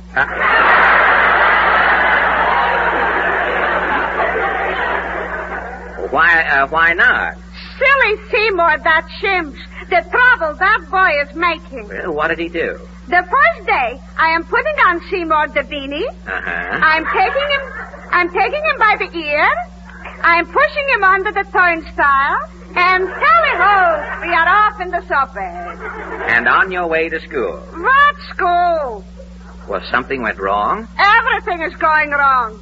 The first change we are making at Grand Central, and I am saying, come, Seymour. Uh-huh.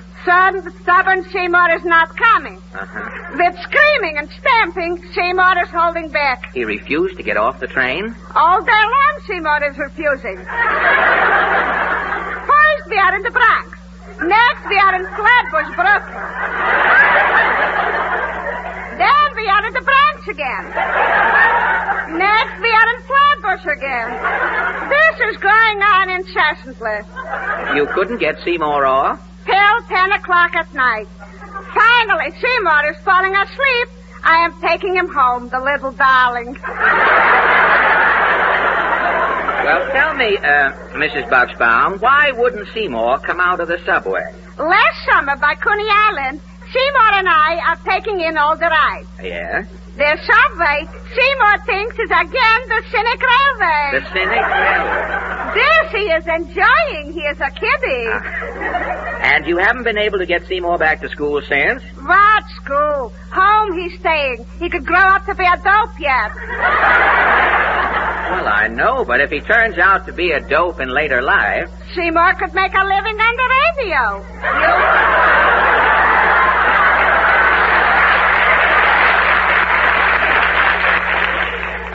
You are doing bad? I see your point, but I entirely missed the connection, the subtlety. And thank you, Mrs. Hildegard Bugsbaum. One of the many men... All right. Little confusing. Mrs. Bugsbaum leaving the microphone and Mr. Lump coming up. We didn't know whether it was a reception or the finish to a grand performance. Now, one of the many men who was indeed happy to see the strike start was this little man who faces our microphone now, Malcolm Lump. Is that right, Malcolm? Yeah, the bus strike sure was a break for us taxi drivers. You've been working hard, have you, Malcolm? I ain't been to bed for 8 nights. Sakes alive. Well, how do you stay awake? I stopped drinking Sanka. You stopped? Well, tell me, have you been riding all over town with your cab? Nah, I just been cruising up and down Madison Avenue following the bus route. Oh, I see. At first, I was stopping at every corner like a bus. Really? Yeah, people was clambering in and out. Uh-huh. It was bedlam. I had a guy back in the cab making change. Oh, that circulating around. Yeah. You were jammed, were you? Oh, brother. The second day, I had to cut another door in the back of the cab, like a patrol wagon. In the back so the people could get out? Yeah, I'm too cramped. I'm riding 20 people every trip. 20 people crammed into one taxi cab? Well, didn't they complain? Well, they did at first. Then I figured myself out a system. What system? Before the 20 people get in the cab, I introduced everybody all around. Yeah? Then I'd ram them into the cab. Oh, that made it all right. Why, certainly. When people are introduced, they like to be closer acquainted. Oh, I get you. Well, all in all, would you say the strike was a success? It was the greatest thing that could have happened. How do you mean, Malcolm? Coming right after income tax time. Yeah? The bus strike put everybody in New York back on their feet again. Another Walker administration. Thank you. Well, we hope that the bus strike will soon be settled to the satisfaction of all concerned. For until the buses start to roll again, the New Yorkers' theme song will be... Hand me down my walking cane, 'cause I must walk downtown again. As long as the buses stay on strike, all New Yorkers got to hike. So hand me down my walking, hand me down my walking, hand me down my walking, hand my walking cane.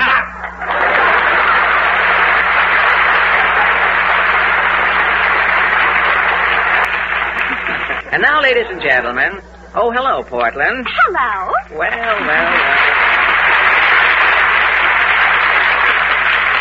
Well, as the school teacher said to the little boy who spelled snow with an E, what's snoo? This is no place for jokes, Mr. Allen. Well, do you know of a better place for jokes? This is supposed to be a comedy program, isn't it? Yes, but jokes are old-fashioned. Comedy programs today all go in for romance. Romance? What romance? On Bob Hope's program, for instance, he's always in love. Well, Bob Hope is a much younger man, Portland. But you're prettier.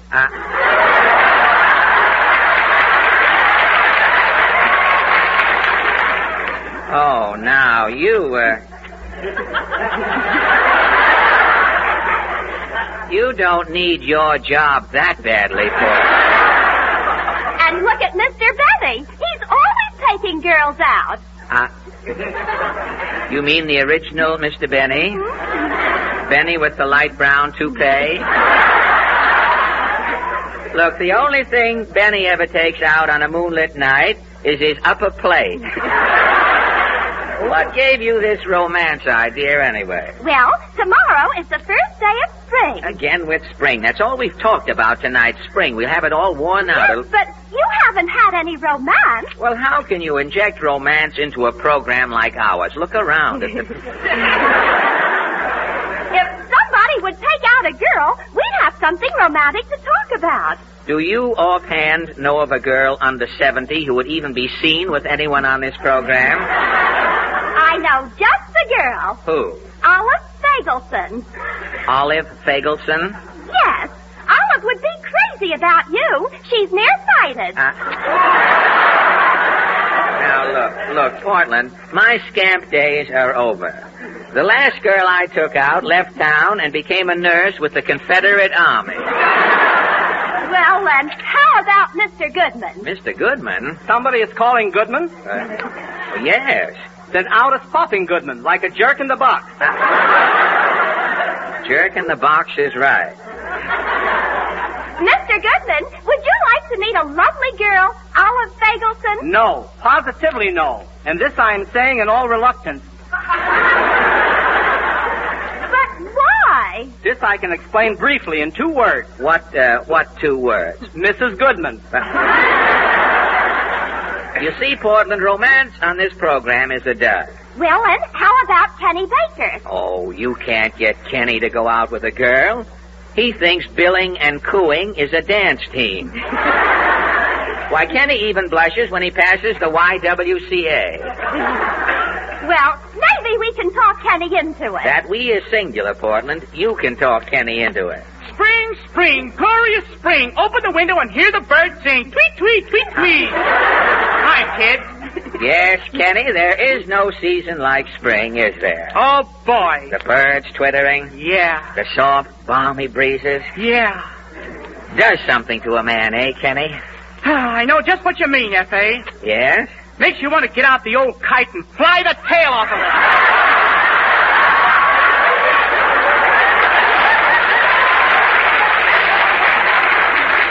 Well, I told you, Portland. Kenny doesn't even know what romance is. Kenny? Yes, Forty. Have you ever thought about girls? Girls? You mean those skinny things that wear dresses and open-toed shoes? Yes. Yeah, I think about them a lot. What do you think about them? Don't their toes ever get cold? Now, look, Kenny, you're not bashful. You're not afraid of girls, are you? Not unless they're bigger than I am. No use, I feel. Why don't you just try talking to a girl, Kenny? You might like it. Oh, I talked to a girl a whole hour yesterday, and I didn't like it. Well, who was the girl? The cashier at the Paramount Theater, a redhead. Why didn't you like it? I still had to pay to get in. But that was a business discussion, a battle of wits. Yes, Kenny. I want you to meet a girl socially. What for? Portland wants you to take out an Olive Fagelson. What's an Olive Fagelson?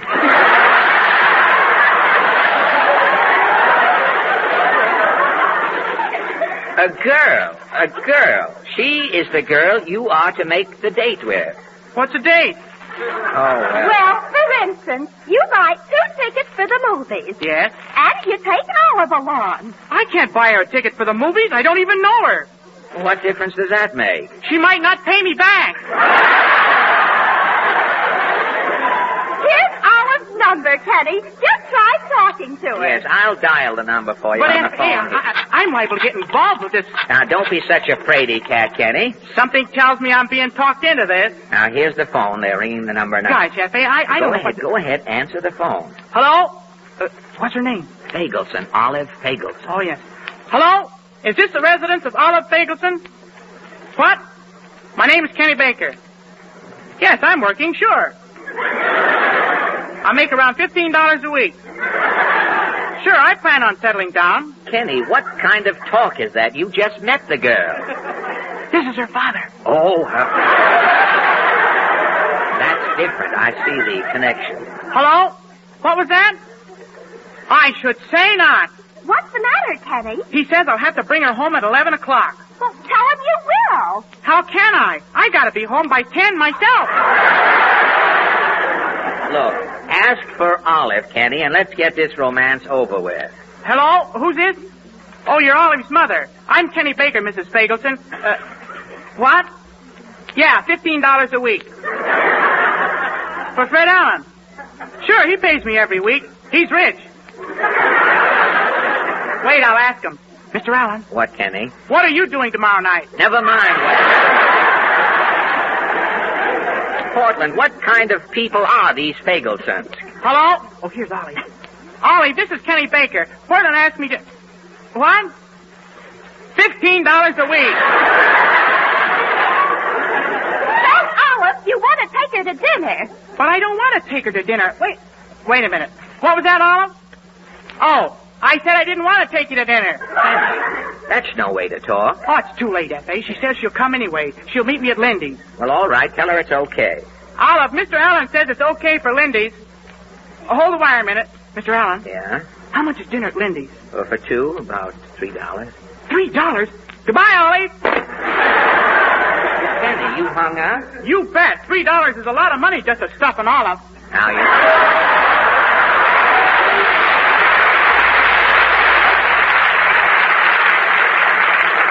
You see, Portland, romance is out. It's no use, spring or no spring. It's obvious that no girl will ever take Kenny away from her. Yeah, I'm hard to get. I'll answer it. Hello? No, Ollie. What? Well, that's different. We'll have dinner at your house at 8. Okay, sugar. Well, I have heard everything. All right, Ollie. Till tomorrow, then. Till we meet again, toujours l'amour. Good. Oh, boy. Congratulations, Kenny. Spring is here, and today you are a man. Boy, am I in for the time of my life. Say, F.A. Yes, Kenny? Can you lend me a quarter? For your date tomorrow night? Yeah. Olive's kid brother Cecil's going to be there. I get it. You're going to slip Cecil a quarter and send him out to a movie. No. I'm going to slip Olive a quarter and send her out to the movie. Kenny. Cecil's got an electric train with 40 feet of track.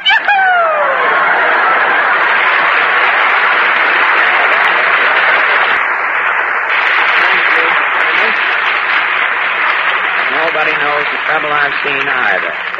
Pardon me, Mr. Allen. Can I borrow your storm? Borrow my storm, sir? Yeah, I'm Quigley, sound effects man in Studio 3. Well, I don't... We're putting on orphans of the storm. We got the orphans, but the storm machine is busted. Oh, your storm effect doesn't work in Studio 3? Well, not good. You know how a storm ought to sound? Something like this. Woo! Woo! A windstorm. Well, how does your storm sound? Woo! In other words, your storm machine isn't flexible enough. Yeah, and it ain't got any power, neither. Well, if you want flexible power, sir, I recommend that you lend an ear to our flexible flyer, Larry Elliott. Yes, when you call for power, you want it. Lots of it. Power to get you off to a quick start. Power to permit you to maneuver your car smoothly in traffic. Power to lift you up and over the hills. And that's where the alert, flexible power of Sky Chief comes in. Texaco's different premium gasoline. Just touch the starter and your engine quickly takes over. Bear down a bit on the accelerator and you're in motion eagerly, effortlessly. With quick start, surging acceleration, soaring power on the hills, Texaco Sky Chief gasoline has a way of bringing out the finest performance in any car. Try Sky Chief soon. It's your Texaco dealer's luxury gasoline for those who want the best at the usual premium price.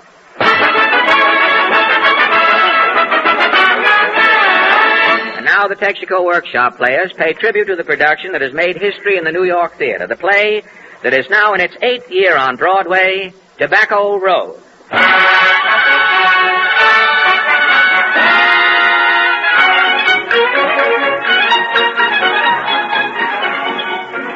On October 3rd, 1933, the play Tobacco Road opened unheralded in New York City. The story of a shiftless folk and their hillbilly trials and tribulations became a smash hit.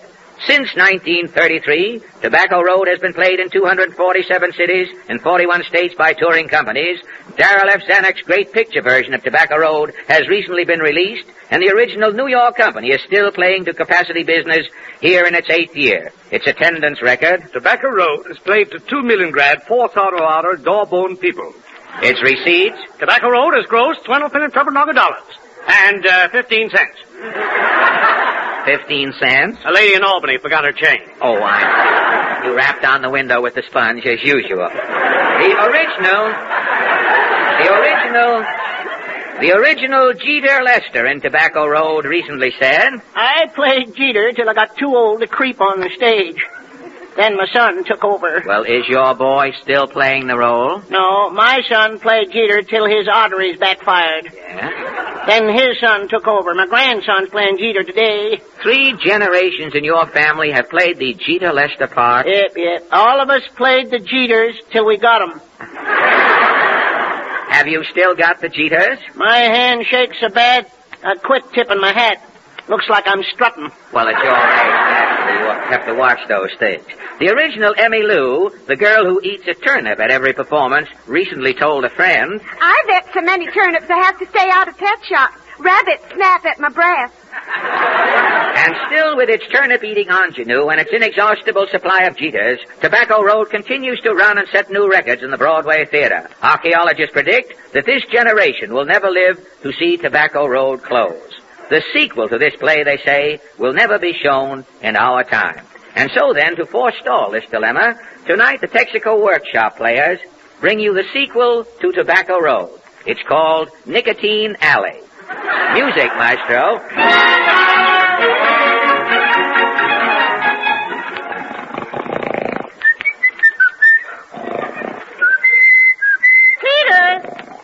Peter Fester, wake up. Dog dang lazy old coot, wake up. What's up, Ma? Everything's up but you. What time is it? It's spring. It's spring? What year? 1941.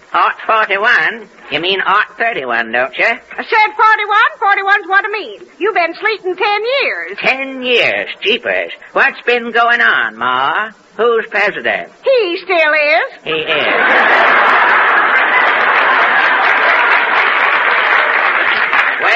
Where's Granny Fester? Granny passed on back in 33. Did, eh? Where's Gramp? Gramp didn't bother coming back. Coming back from where? Cemetery. Gramp was 94 and his shoes was undone. Gramp said what was his while to come home again. As long as Gramp was there, the shoes undone, saved herself a trip, I reckon. Where's the kids? What kids? Our kids, remember? Oh, them. Yeah, them. Well, Big Sadie run off with a medicine show. Well, I know that had happened. Big Sadie was always sickly. Knowed something like that would happen. What about t'others? You recollect Sour Sam? He was the little shaver with no holes in his nose, wasn't he? Yeah. Well, Sour Sam joined up with some feller named Ripley. Yeah. What became of t'other boy, the little fella with 8 toes? Oh, that's Burley. Burley, yeah. Burley went west. Got a job stamping out forest fires. Doing well. Well, I reckon I'll get me out of bed, Ma. First thing you better do is take a bath. I'll go out and dam the creek. Now, hold on. I ain't a bathin', Ma. My pa never bathed, and his pa afore him never bathed. And his pa afore's his pa never bathed. And I ain't... Who's to the door? Unlatch and trek in.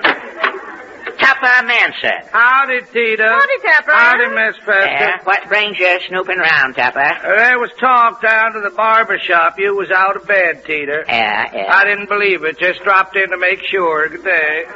Darn busybody comes round every 10 years inserting his nose into other folks' affairs. Dirty poke nose. Tupper may be poke nose, but he ain't dirty, Pa. Tupper bad. And I don't bat. Now you know the difference between me and Tupper. Well, you ought to use that there cleaning gadget that salesman left last year. What is it, a squo G? No, looks like a brick. Yeah? There's writing on it, see? Yeah, what's it read there? SOAP, SOAP. SOAP? Yeah. Salesman says this here SOAP cleans you fine. I'll remember that SOAP. Howdy, Ma. Howdy, little Teeter. Hey, who's this here Rube, Ma? This here's your pa, little Teeter. No kidding. Don't you know your own pa, son? Oh, I didn't recognize you standing up, Pa. What you been up to, son? You smell of fashette. I've been out of sweet-talking Lovey Hatfield, Ma. Sweet-talking? You ain't gone calico mad, son. Well, I did give Lovey a piggyback down at the old drugstore. Son, you didn't go into that drugstore. Lovey made me, Ma. What went on in that drugstore, son? Out with it. Well, your pa speaking to your son. What went on in that drugstore, that iodoform den? Well, I bought Lovey a Coca-Cola with one straw. We took turns. A son of mine alternating on a Coca-Cola? You only 35, son, and alternating? Alternating, Ma. Alternating. The devil must have been in me, Ma. Tell me the worst, son. Was the Coca-Cola with lime? Pa. The truth, son. Was it with lime? Yes, Pa. Well, you'll have to marry the girl. Ma, we'll get over to Hatfields. Where's my gun? Reed, hold the wedding, Pa. Eating comes before marrying. Maybe Ma's right, son. It's coming on supper time. Go run your arm down the gopher hole, son. We'll have supper. Okay, Pa. I reckon that's Zeb Tinkham with the mail. Letter for you, Tina. Thank you, Zeb. Want I should come in and read it for you? No, I can hear you all right. There's 3 of us to hum, Zeb.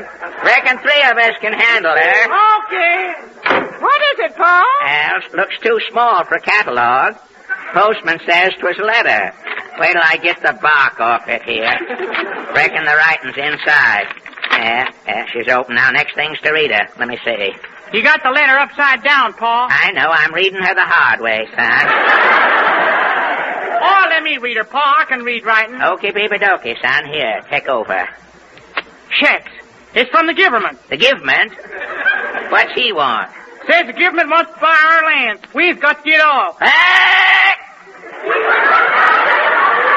Says here the government man will be here today to take over. Whoopee! We can sell the land for money, Pa. I can get new string from a Sunday apron. Whoopee! Money. How am I taking Lovey for another Coke? By jeepers and by creepers. Nobody's buying this land. Asbestos has lived and died on this here land for 200 years. No festa never bathed, and no festa never sold no land. By jeepers and by creepers.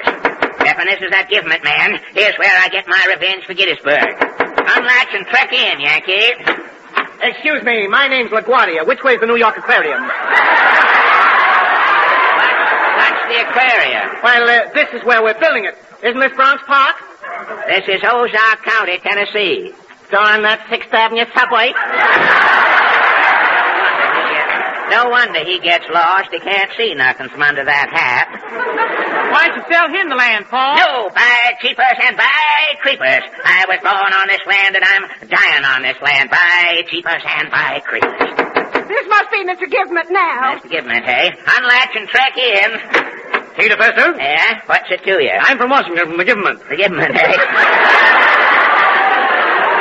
I'm here to buy this property. Well, tain't for sale, mister. You've got to sell, Fester. The government is building a training camp here on your land. Training camp? You going to put trains on the land like a depot, mister? No, Rube. The government is training men. It's the draft. Well, sounds daffy. Men training to sit in a draft. It's the Army draft, lady. Haven't you yokels heard about the war? I thought the war was over when Dewey took Manila. Oh, no. I haven't got time to explain the world situation, folks. Here's a check for your land. Now beat it. No, by keepers and by creepers. Asbestos has been living on this land for 200 years, and we ain't aiming to move. Oh, this farce has gone far enough. If you hillbillies don't get off this land, Mr. Big will put his foot down. Threatening won't get you no place, stranger. I'll hoe-handle you and Mr. Big off the land. Oh, yeah? If you think Mr. Big is joking, I'll just tack this poster on your door here. There. That's your official notice, Fester. Good, What's that writing say? Let me see now. Give him by cheapers and by creepers. Pinch the mule, Ma. Pack the Sears Roebuck catalog, son. We're getting off the land. But, Pa, you swore you'd stay. I did, Ma, but no Fester can stand the penalty that Mr. Biggs writ on that bar paper. What's Mr. Big allow? Says anybody obstructing the construction of this army camp will find himself in hot water. Hot what? They're threatening me with a bath, Ma, and I can't take it. By cheapers and by creepers.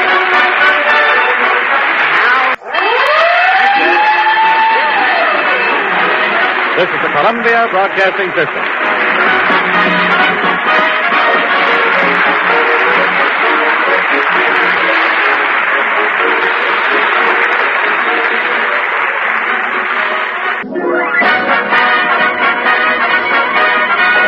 An hour of verse and melody.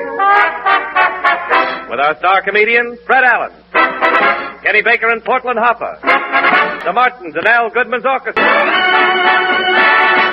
Ladies and gentlemen, now that the weather is warmer, you folks will soon be getting outdoors to exercise and build yourselves up. Mm-hmm. We now bring you a man whose only build-up is the one I'm paid to give him every Wednesday. Yeah. And here he is, Fred Allen, in person.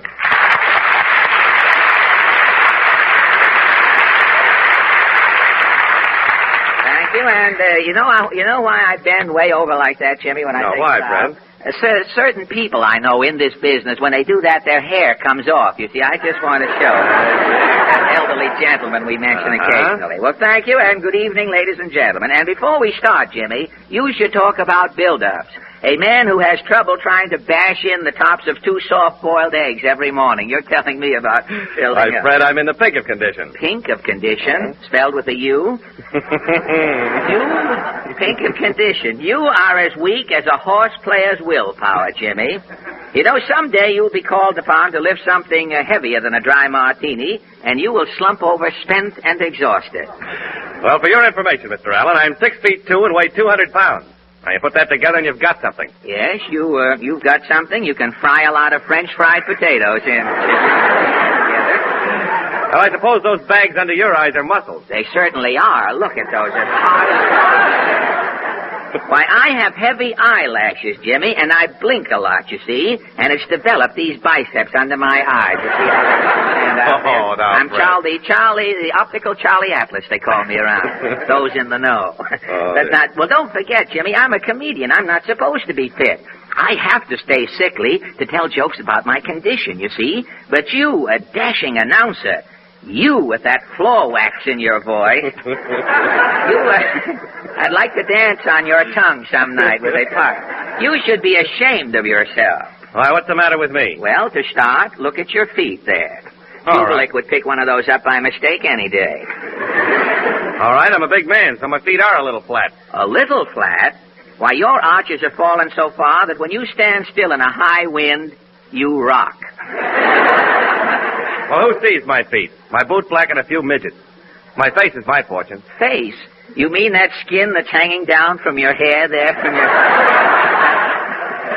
Now, Fred, you know, this is getting unfair. You keep throwing cracks at me, and I don't get a chance to say anything about you. Let me get in an insult. All right. I'm broad-minded. Go ahead, Jimmy. I can take it.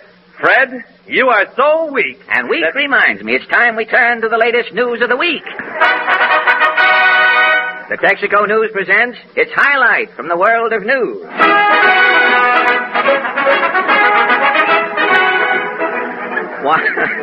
Washington, D.C. Government Weather Bureau reports that formal arrival of spring resulted in higher temperatures throughout the country.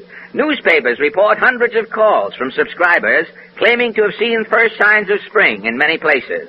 At Sackbutt, Minnesota, a man called up the editor of the weekly paper and said, "Mercury went up to 0 today. Spring is here." At Hermit's Knob, Tennessee, a hillbilly told a friend, "This morning I see the Major Bowes unit coming out from under a rock." Spring is here. At Hamo, Maine, a motorist wired his wife. I saw a man in Maine taking off his Wilkie button today. Spring is here.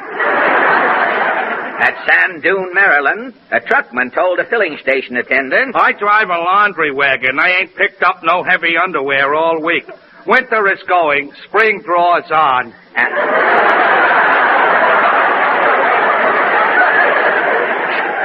And so it went. The arrival of spring was heralded everywhere, but here in New York City.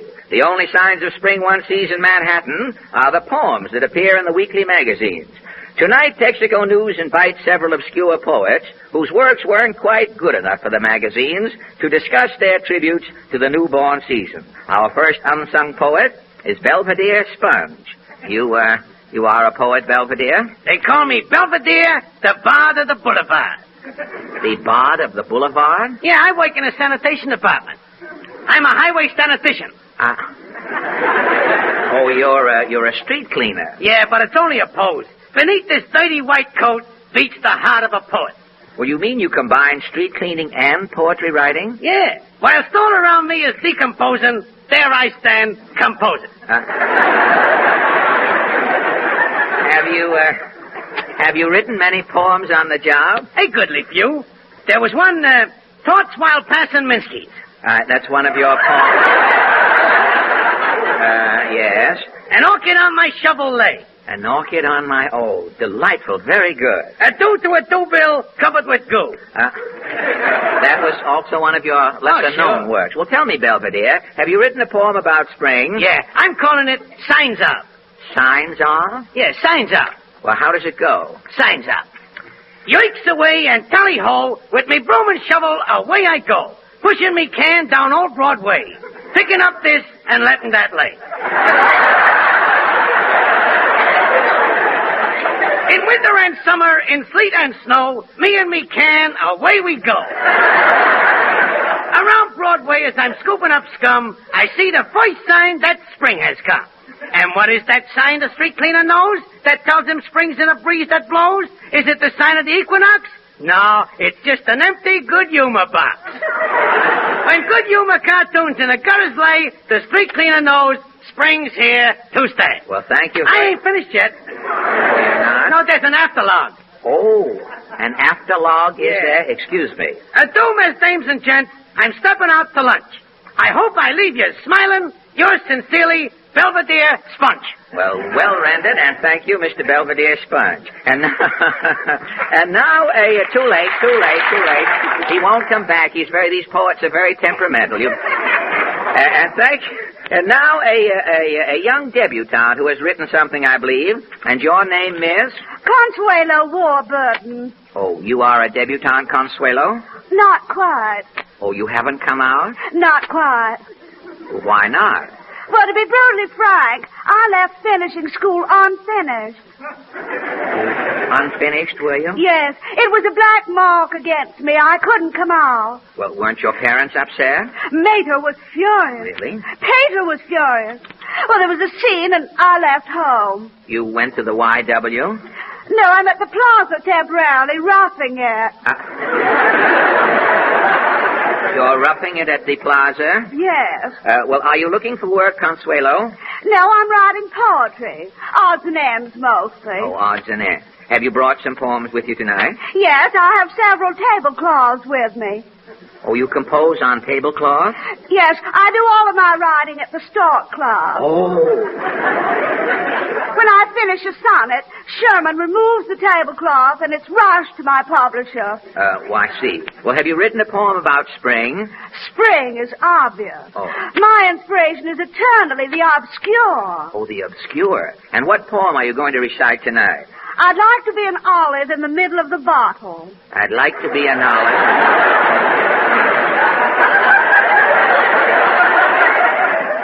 Well, you go right ahead. I'd like to be an olive in the middle of the bottle. I would be as happy as a laughing little turtle. I wouldn't ask for money. My ambitions I would throttle if I could be an olive in the middle of the bottle. Oh, what joy to be an olive. What if I ferment? Oh, while men outside all fume and fret, I'd twiddle my pimento. Free from worry, strife, and woe, I care not whit nor jottle if I could be an olive in the middle of the bottle. Well, thank you very much, Consuelo. Last and I hope least, the gentleman who refuses to give his name. I insist on appearing incognito. Don't worry, we're not mentioning your name, sir. I'm a big man downtown. Well, something shrunk you on the way up. The income tax did it. I settled last week. Oh, you settled. That brought you down a foot or two. Yes. Well, you are in business? I think so. I haven't seen the evening papers.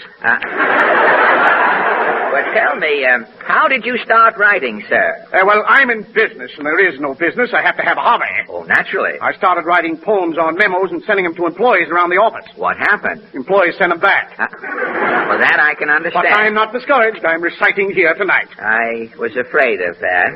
Well, what is your poem? I call it Spring in Reverse. Spring in Reverse. Yes. How does it go? Spring is the season when flowers and roots peek through the earth as tiny shoots. Spring is the time when plants grow and thrive and burst through the ground, awake, alive, tulip, daisy, and buttercup, growing up and up and up. But spring is the season in my affairs when the bulls hibernate and so do the bears. Spring is the time when my world turns red, when plants and branches all are dead. Nothing is up in my part of town.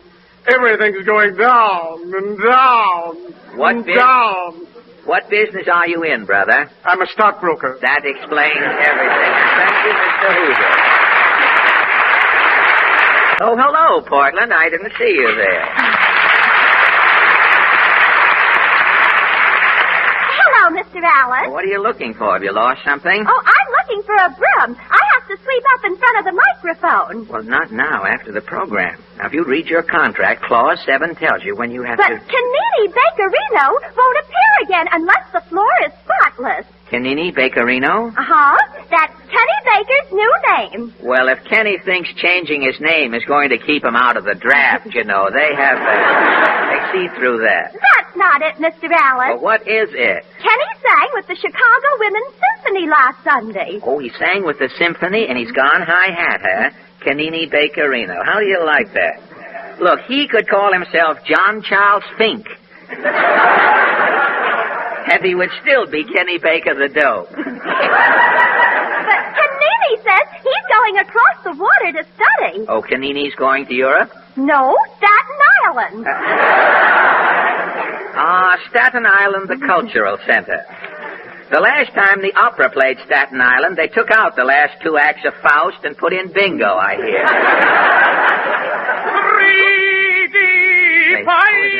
Canini Bakerino. Hi, folks. All right, come out from behind that aria. We know you, Kenny. Canini to you. Canini Bakerino. Canini Bakerino. That sounds like an Italian hors d'oeuvre. That's the name I used when I sang with the Chicago Women's Symphony. Oh, really? Did you go over well under that nom de plume? I was a musical triumph. One critic said I was a fiasco. Say, you know that's no small praise in Chicago. When Singing Sam sang Rigoletto in Chicago, the critics to a man were conservatively non-committal. Kenny got a wonderful ovation, Mr. Allen. Really? Yeah, but those rowdy sailors in the audience spoiled it. Sailors at a symphony concert? Yes. When I finished my number, they yelled, "Anchor! Anchor!" Oh, that's encore, encore. Once, when I, Goodman, was a singing waiter in a Hungarian restaurant, at me they are yelling bis. In Hungarian, bis means encore? In Hungarian, bis means shut up, slob, and serve the salmon. Well, bis, and let's get on with the program. I refuse to go on until this stage is cleaned up. Well, what's wrong with the stage, Canini? If it's clean enough for me to lay an egg on, it's certainly clean enough for you to sing on. But my tails will drag in the dust. What tails? I'm having a full-dress suit delivered to me tonight in time for my next number. Kenny, you are not going to make this program look like a mortician's anteroom. Walking around here with soup and fish on. But I rented one for the Chicago Women's Symphony, and look at all the applause I got. Well, people were applauding your voice, not your suit. How could it be my voice? I was the same old corny tenor. Kenny, please.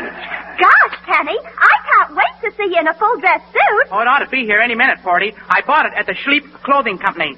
The Schleep Clothing Company? Yeah, I gotta buy it. For $4.98, a full-dress suit with 2 pairs of pants and a belt in the back. A full-dress suit with a belt in the back.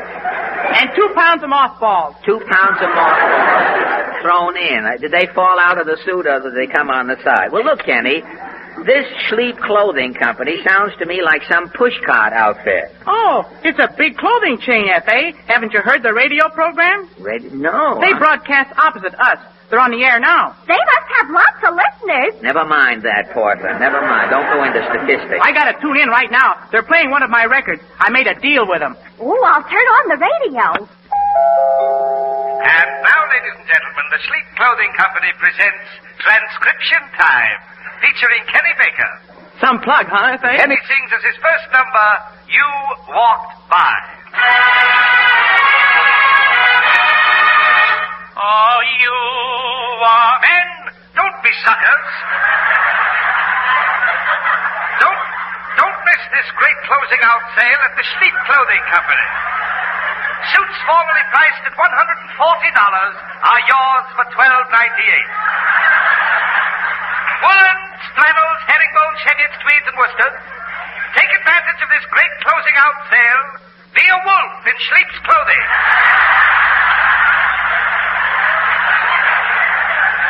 And now, for your musical entertainment, we return you to Kenny Baker. Oh,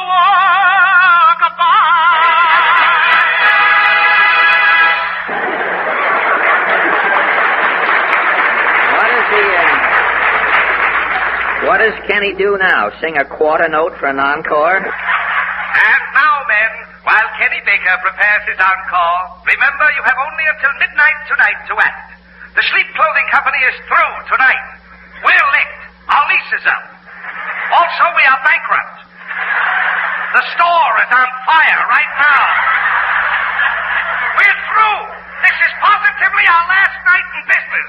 It's goodbye, Broadway. Schleep is through. Finished. Done. Tune in again tomorrow night and every night for news of more bargains at Schleep. And now, the Fosdick Cafeterias bring you that stirring drama of everyday life, Heartburn House. Turn that thing off. And, Kenny, you forget about that full dress suit. Oh, what's this? This must be my suit now. Who's Kenny Baker? I am. My name is Schleep. Oh, yes, sir. This is Mr. Krieger. I'll tailor, Mr. Baker. Okay, Krieger. Neck 13. Neck 16. Waist 34. Waist 43. Sleeve. Wait a minute. What do you guys think you're doing? We ain't debating the Lend-Lease bill, brother. Vest 19. Vest 7. What is this? You say waist 43. Krieger says 34. You say vest 19. Krieger says 7. Can I help it? Krieger don't take no orders from nobody. Hips 56. Hips 23. Sleeve 33. Now, wait a minute. Do you mean to tell me that you can afford to make a dress suit to order for Kenny for $4.98? Oh, well, our advertised price is $12.98. We allow Baker $8 on that old suit he's got on. Oh. Sure. Chest 32. Chest 14 and a half. Okay, Baker. Your suit will be ready in the morning. I still don't get it. $12.98 for a tailor-made full-dress suit. Oh, look, buddy. $12.98 is the list price. We're allowing Baker $8 for the suit he's got on. Balance $4.98. Isn't that the deal, Baker? That's the deal. I still don't get it. Well, we gotta get back to the plant now. Okay, Baker. Take off our suit. Now I get it. Hey, this is my suit. You just traded it in to us for $8, right? That's right. But I can't take this suit off till I get the full dress suit. That's our suit, buddy. I'm sorry. But I have to have that suit on when I sing my next number. Look, I think we can settle the whole thing. Even if it does cost us money, we want you to be happy. Fine. Tell me, Baker, how do you like that suit you got on? I like it fine. I've had it on for 4 years. What does the young lady think of it? Oh, I think it looks well on Penny. Okay. Now, as you know, Baker, we allowed you $8 on that suit. Now, you give us $8 for it, and it's yours. So we don't make a penny, but we make a friend. Oh, now, I'm not going to stand... Oh, don't worry, F.A. I can take care of myself. You can take care Well, Baker, $7 and not a penny more. You're a hard man, Baker.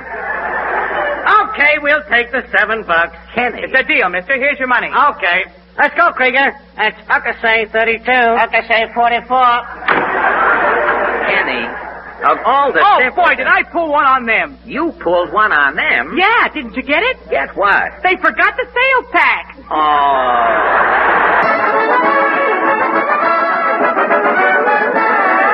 And now the Texaco Workshop Players.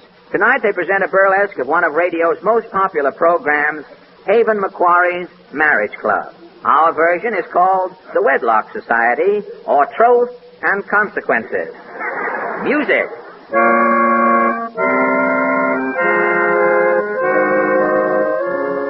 The Wedlock Society, brought to you by the makers of Misto, the new mystery all-purpose hair tonic. Men, are you suffering from falling hair, the medical term for falling hair? Try the Misto 8-hour workout today. Here's all you have to do. Slop a 2-quart jug of Misto over your balls. Rub briskly for 8 hours. If at the end of 8 hours you have not grown a 4-inch patch of new hair, return your empty Misto bottle to us. We will cheerfully refill it, resell it to you, and you can have another go at that ball spot. Don't forget, folks, Misto, the mystery all-purpose hair tonic. Misto grows hair. Misto men's furniture. Misto tastes delicious on your pancakes. And now Misto presents the Wedlock Society. Each week, as you know, the Wedlock Society visits a lodge in a different city, interviewing couples on the joys and heartaches of married life. Tonight, Misto brings you the Wedlock Society's lodge meeting from Nutley, New Jersey. And here is our moderator, Mr. Raven McSorry.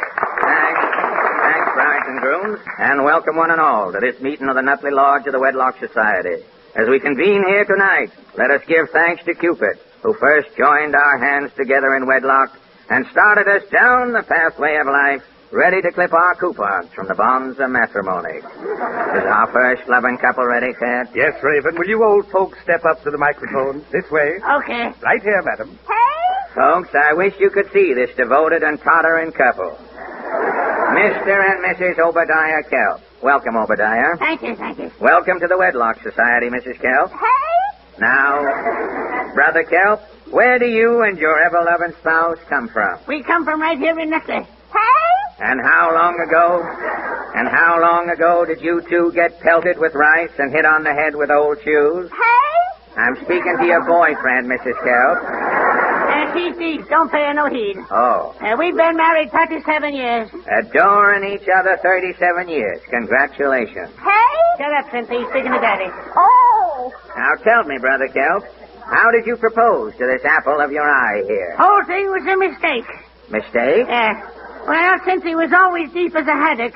One night we were sitting in the parlor, and I start singing, "Carry me back to old Virginia." Yeah? Well, Cynthia being deep, first time I sung "Carry Me," she thought I said "Marry me." Cynthia yelled, "I will," and I was hooked. Shut up, Cynthia. And now for our first wedlock question. A bottle of Misto, the all-purpose hair tonic, goes to Mrs. Beulah Plotnick of Pone, Georgia, for sending in the following question. And the question is, which do you think are smarter, husbands or wives? Mr. Kelp? Husband. And Mrs. Kelp? Thank you, Mrs.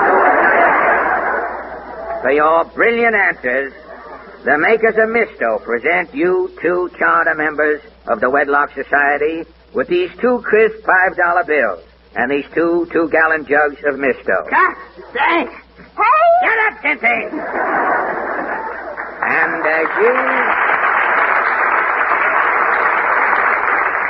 And as you old sweethearts creep down Lover's Lane with your jugs of Misto huddled to your breast, remember the words of Tony Wan.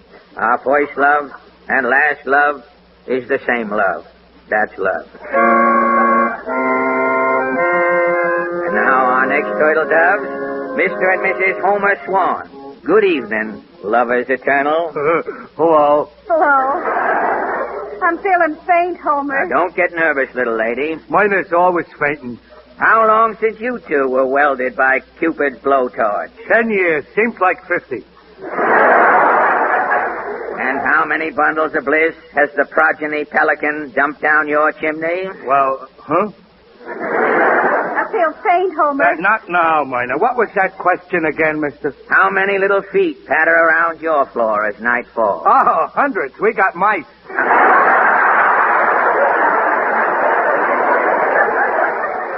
No, Homer, I'm gonna faint, Homer. Oh! Your wife is fainted, Homer. She's always fainting. My water bill last month was $42. We gotta bring her to. Get some water, organist. There ain't any water, Raven. Well, throw some misto on her. Okay. Where am I? Mr. Brotto, too, all right. Hey, look what your misto's done. Miner's got a full beard. She looks like General Grant. Oh. She's fainted again. I'll get her out of here. Which way is the barber shop? Before you pick up this woman you cherish, the love light of your life, Homer Swann, the makers of misto present you with these 2 crisp new $5 bills and these 2 2-gallon jugs of misto. Misto? Gee, thanks. And now, I'll get these jugs of misto right home. I'll be back for mine later. as you walk down Lover's Lane in the twilight of life, brother and sister Swann, remember that misto also comes in the handy full pint size for loving couples too weak to lift the big 2-gallon jug of misto. Next, dearly beloved, and you perennial handholders are, you sister. I'm Mrs. Eustace Prawn. Yeah, I'm Eustace Prawn. I see you, Brother Prawn, are holding your wife's hand. Something tells me you've been holding her hand since your wedding day. I have to. If I ever let go, she'll beat my brains out. Well, before we get to your question, Mr. Prawn, let me initiate you into the Wedlock Society by presenting you with this big free 2-gallon jug of misto. No, thanks. You will find that... What? No, thanks. I don't want no misto. You're on a radio program and you're refusing a free sample? You heard me. I don't want it. But you can't refuse a free sample over the air. Why can't I? Why, you might start a trend. Free samples are the lifeblood of radio. If people start refusing free samples, goodwill will be destroyed. Radio is through. Take this misto. No. But I tell you, you can't refuse. Do you want people mailing thousands of encyclopedias back to information, please? Do you want people to rebel and not send in their box tops? Well, Do you want studio audiences to leave MCs with thousands of cakes of soap on their hands? Well, This misto here is a token of goodwill. Take it. no. Take this. Hey, quit choking me. Will you? Take it easy, Raven. You'll goodwill him to death. Okay. Now, please, Mr. Prawn, will you take this misto? Well, why should I? Read him a commercial, Ted. Show him why he should. All right, Raven. Now, Mr. Prawn, why not try a jug of misto? Misto is the new mystery all-purpose hair tonic. Misto contains corrodium hypothecate. Misto revitalizes the scalp. If your scalp is dull and logy, if your cowlick hangs down a lifeless bang, if you have whisk broom hair, use Misto. Well, Mr. Prawn, I still don't want it. this is terrible. Why? Well, look, I got more hair now than I know what to do with.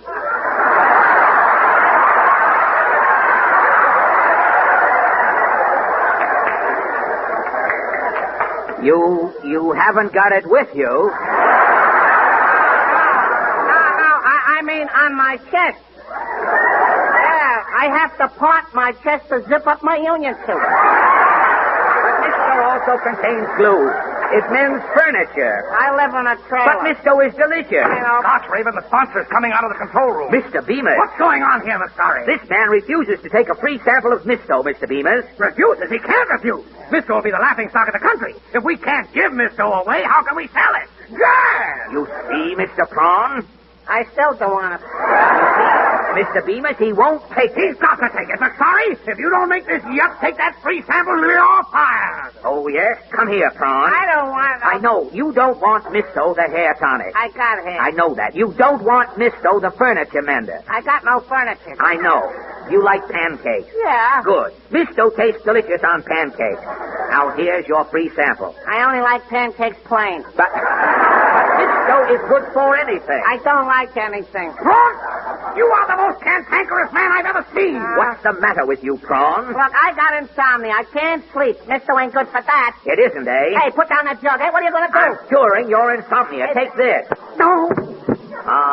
His eyes are closed. He's sleeping like a little baby. Congratulations, McSorry. You found another use for Misto. It cures insomnia. Quick, Ted, stick that free sample under Prawn's coat. Okay. And so, folks, as we see Brother Prawn laying here doubled up with his head resting against the microphone, with both eyes closed, dreaming of wedded happiness ahead, let us all give thanks for the great institution of marriage. Marriage is the only union today that is functioning in harmony. And so, brothers and sisters of the Wedlock Society, good night.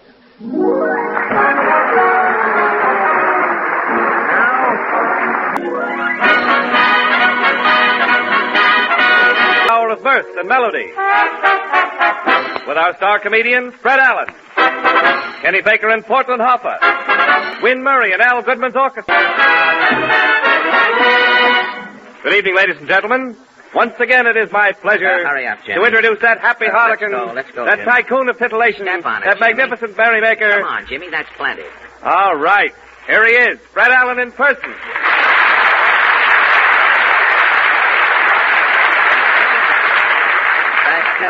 I took a big bow. I bought some new suspenders. I wanted to try them. Thank you, and good evening, ladies and gentlemen. Say, Fred, what's the rush? I had a swell introduction. Well, we can't waste any time tonight, Jimmy. We've got to get the program started before they change the wavelength on us again. We've got to keep... What wavelength? Well, don't you know that last Saturday, 802 radio stations in this country changed their wavelength? Oh, no, I didn't know. Well, a lot of people didn't know. Radio has been a composite mess, Jimmy. Wavelengths today are all mixed up. Why, the other night, Mr. Fadiman asked that other man, Mr. Oscar Levant, a question on information, please. You ought to starch yourself. I mean, a little starch in your bath water and you won't wobble so much up here at the microphone. But wavelengths are all mixed up. Mr. Fadiman asked Oscar Levant a question on information, please, and a hillbilly band on Major Bow's program answered that question. Why, one lady I know tuned in and got John Barrymore sitting in with the quiz kids. No kidding. Why, just before we went on the air tonight, a man rushed into the studio here yelling, "I'm the father of 19 children," unquote. Who was it? It was one man's family. They thought they were this program. So you see, Jimmy, we can't waste any more time. We have got to let people know that this is the Texaco Star Theater. Well, how can we, Fred? Well, all we have to do is turn to the latest news of the week. The Texaco News presents its highlight from the world of news. Chicago, Illinois. Judge Joseph Sabbath, who has spent 3 decades listening to divorce cases in the big cities of the world, singles out principal causes of marital strife. Judge Sabbath claims the chief causes of present-day divorce are... Working wives. Non-working husbands. Tin can meal. Interfering in-laws. Tonight, Texaco News checks on Judge Sabbath's theory and invites a select group of marital malcontents to its microphone to check on outstanding causes of wedlock instability. Now, our first participant, a member of the Alimony Club for some months, is Mr. Fumfit Lint. What caused your divorce, Fumfit? Well, the little woman and me was occupationally maladjusted. Well, how do you mean? I worked nights as she worked days. We never seen each other. Oh, you work nights, you say? Yeah, I'm a night watchman. I finish work at the break of day. Well, what about your wife? Well, the little woman was head stopper for the Western Union. Head stopper? Yeah, she puts the stops in day letters. Oh. Dear Joe, stop. Arrive safe, stop. Oh, I Coming see, home, yes. stop. Don't overdo it. I got it the first time. And these day letters, you say, kept your wife busy all day. Yeah, for 10 years, me and the little woman never seen each other. And you were happily married all this time? Oh, yeah. Every morning, she'd leave my breakfast and a love note in the sugar bowl. A Billy Do in the sugar bowl. Yeah. It was always some baby talk. Like, roses is red, violets is blue, sugar is sweet, whose baby is who? Oh, how ucky-ducky. Yeah. Every night when I went to work, I'd leave dinner all ready for her. And you'd leave a note for your wife? Yeah, I'd write, fish is in the oven. I got you, Finn and Hattie. Dessert is in the icebox. Love and kisses. Daddy. And this went on for 10 years. Oh, yeah, till that fatal morning. And what happened? I come home, there's no breakfast, just a note. What did it say? Roses is red, violets is blue. Met full of brushman, elope today. Woo! Well, tell me, Fumpet, have you heard from your wife since? Oh, yeah. She married the full of brush man. She did, huh? Yeah, she sent me a card from Mexico with one of the guy's samples. And your marriage was broken up due to occupational maladjustment. Yeah, he got my wife. And you got the sample. I got the brush. And you're getting it again as we thank you, Comfort Lynn. Another husband who came to grief is Hawthorne Prone. What caused your trouble, Hawthorne? A cracker-box apartment. You mean the apartment was small? It was one room. The bed folded into the wall. When you pulled down the bed, the furniture sunk down into the floor. In this one room. Well, what about bathing? Oh, the bathtub was in 4 pieces. You could put it together as required. Oh, fine. Yeah, if you wanted a sink, you put 2 pieces of the bathtub together, catty corner, and somebody held it. Well, how did you get your water? Oh, a hose hung outside the window. When you wanted water, you pulled in the hose. Only not when the bed was down. No, that made it too crowded, naturally. Yeah, it was the same with reading. You can only do it at certain times. Could you read in bed? How? When a bed come down, the light bulb went up into the ceiling. Well, were you bothered by mice? Mice used to come to the door and look in. There was no room, naturally, for them. They innocent bystanders, as it were. Well, how did you and your wife get along in a small apartment? Well, we was hemmed in, but happy. Good. Then come the blow-off. What brought that on? The wife's family got dispossessed. The whole tribe moved in on I and the wife. And you're all living in that one room? Yeah, it's murder. The grandmother is sleeping in the hall. The mother having nightmares on a fire escape. The father standing in the corner snoring. 3 kids hanging up in snoods on the back of the door. Why, that's terrible. Why don't you put your foot down? There's no room. I can't even get my leg up.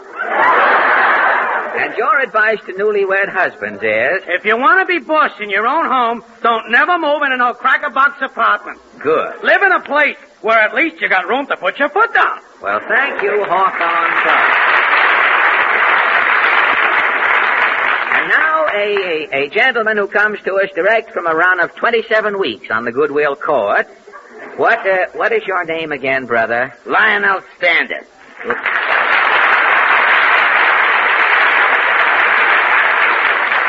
Lion L? Yeah, lion like in front of the public library, L like what ain't on 6th Avenue no more. Oh, Lion L. Stander, Lionel Stander. Lionel Stander. I finally got it. You want to run over it again? No, thanks. I think I've got it all right now. The way we was going, I thought one of us was subnormal. No bragging, please. Now, what about your marital experience, Lionel? Well, it was a case of mutual frustration. Mutual frustration? Yeah. Well, what sort of a girl did you marry? She was a school teacher. It gave her a complex. It did? You mean that after you were married, your wife still acted like a school teacher? Yeah, every night when I come home from work, I had to bring her an apple. One night I come home with elderberry wine on me breath. What did she do? She made me stay in and write Lionel as elderberry wine in his breath 200 times. Well, is that what split you up? That and gastronomic persecution. That's why you got a divorce. Yeah, my grounds was nocturnal vitamin incompatibility. Nocturnal vitamin incompatibility? The wife kept eating in bed nights. I couldn't get no sleep. Well, I don't see how. Well, we lived on the first floor in the apartment house. Yeah? At night, we'd leave the window open. The window up, I see. My wife would start eating sardines in bed. Sardines? Yeah, she liked herring, but she had a small mouth.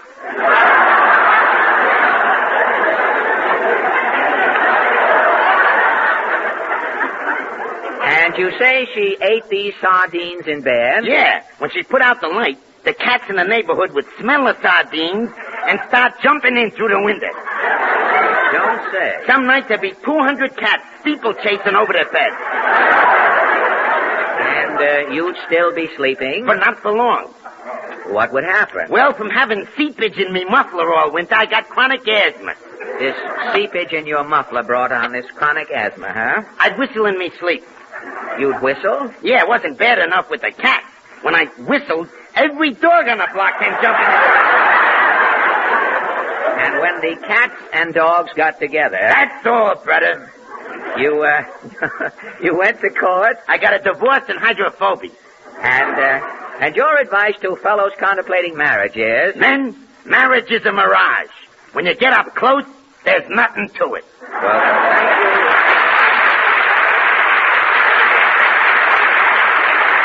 Thank you. And now, Mr. Goodman. Yes, Mr. Allen? What is that thing you were waving at the orchestra? I mean, you've been using all night. That thing you're waving at the orchestra. Oh, this. This is my new baton. It's termite-proof. Well, why a termite-proof baton? Why, he is asking. Yes. Right. With a wooden baton, termites are making a snack bar. This baton is metal. A termite biting this is bending the bridgework. Well, you have got something there, Maestro, and it isn't a termite-proof baton. No? This thing is nothing but an ordinary umbrella rib. But Kenny Baker is selling it to me for a baton. Mr. Goodman, yesterday was April Fool's Day. Kenny gave you the Cornish hug, as the saying goes. You were a fall guy. Goodman a fall guy, and in spring yet. Goodman is an all-out fall guy in any season. Oh, hello, Portland. Hello, Mr. Allen. Oh, now, wait a minute, Portland. Stop. What are you doing? Stop walking around in circles. Well, I'm looking for gold. What gold? You won't see any gold in here unless Mr. Goodman yawns again. Unless the dentist took that bridge back, I don't know. Now, look, But there may be gold here. This divining rod can tell. That thing you are holding is a divining rod? This is another termite-proof baton. Quiet, please, Maestro. Portland, what you have there is an umbrella rib. And Kenny Baker sold it to you yesterday, am I right? Yes, but... Yesterday was April Fool's Day, Portland. Kenny played a little joke on you and the Maestro. You see, there's no harm done. It's all good, clean, innocent fun. But I paid Kenny $3 for this rusty old umbrella rib. Foxy Goodman only paid $2. You should have dickered. You should both learn to suspect everybody on April Fool's Day. I certainly don't blame Kenny for duping you. Hi, folks. Anybody want to buy some fishing rods for guppy fishing? Guppy fishing? Put away those umbrella ribs, Kenny. April Fool's Day is over. Oh, you're hep, huh? Yes, I am hep, Kenny. Some April fooling, I'll say, when you sold Mr. Goodman an umbrella rib for a termite-proof baton. Oh, chiller, huh? And you stuck Portland with another rib for a divining rod. Well, wait till the night. If it rains, you're really going to see a gag. You slay me, Kenny. What's going to happen tonight if it rains? Well, those umbrella ribs. Yeah? I took them out of your umbrella.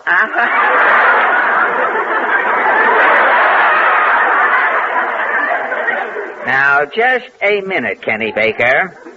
Fun is fun, but tearing ribs out of people's umbrellas isn't funny. But F.A., it was... Kenny, you take those umbrella ribs, that divining rod, and that baton there. You take them all, get them together, and put them right back in my umbrella. Okay. How do you like that kid? A part-time vandal yet. Destroying public property. Oh, be a sport, Mr. Allen. Now the hole is in the other stocking. He who was laughing last is Goodman. Ha ha. Better you should know when to wait. He who's laughing should know when to wait for a laugh. I mean, that would be the thing.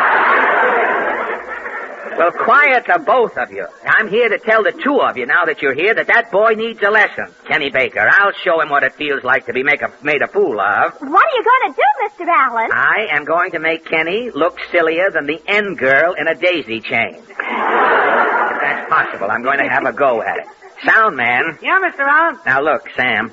You're not doing anything. When Kenny Baker comes back, I want you to go outside and call him on the telephone here in the studio. Yes, sir. Tell him that you are the Pot of Gold program and that he has just won $1,000. You understand? Yeah, Mr. Allen. I'm the phone baker, and tell him he won the pot of gold. Right. Now hurry up. Gosh, isn't that going to be a dirty trick on Kenny, Mr. Allen? After all, he's one of the gang. One of the gang. I'll show you just how loyal that little scamp is. How quiet he's coming back. Mr. Allen. Yes, Kenny? Your umbrella's okay now. Well, all right then, Kenny. We'll just let bygones be bygones. April Fool's Day is over. Let's have no more practical jokes, all. I bear you no malice, lad.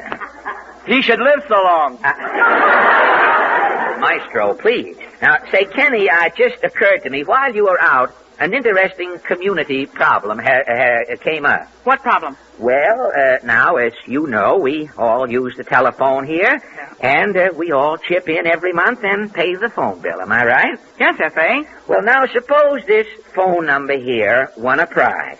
What prize? Well, just let's say the Pot of Gold happened to call this number. Now, if we won, we should divide up the money evenly, don't you think? Why, Mr. Allen. Quiet, Portland. Well, Kenny, what do you think? Since we all pay the phone bill, if the Pot of Gold calls, we should all share and share alike. That's the spirit, Kenny. Well, I wonder who that is ringing. Will you answer it, Kenny? Oh, my feet hurt. You answer it, Porty. All right. You stay where you are, Portland. Why don't you answer it, Kenny? Why don't you answer it, Mr. Allen? You get all the answers on the program. No sarcasm, Maestro. Always making an issue of everything. Now, answer the phone, Kenny. You're the youngest. Oh, all right. Hello? What? What? Who won what? I won... yes, this is the number. Mm-hmm. Yeah. Okay, just send it up to my house. Well, Well, I guess I'll run across the street for a cherry Coke until my next number. So long, Now, Kay. wait a minute, Kenny. Who was that on the phone? Oh, nobody. By the way, F.A., I was thinking, well, since I do most of the phoning around here, I ought to pay the whole phone bill. That'll make it my phone, won't it? Why, yes, it will, Kenny. What's on your mind? Well, if everybody, calls the number from a contest or something, why, that would mean me. Yes, it would mean you. And incidentally, the cost of the phone bill is $5. Okay, here you are, Mr. Allen. Thank you, all right. Well, I guess I'll be running along now. No, you don't, you babyface. You're not rooking us, shopper. Rooking? I don't know what you mean, F.A. Oh, quit kidding, Junior. We know you won something on the phone. We heard you. Oh, it's too late now. We made a deal. Kenny, I'm ashamed of you. In humanity and also Kenny. I, Goodman, am losing faith. All right, suppose I did win something. You haven't won anything, Kenny. That phone call you just answered was a phony. But gosh, the man said on the phone... I know what the man said. The man said you won the Pot of Gold. Now, I'll show you exactly what happened. Sound man. Yeah, Mr. Allen. Sam, explain to Mr. Baker here about that practical joke we arranged. You know, about the phone call. Oh, I haven't made that call yet, Mr. Allen. The line was busy.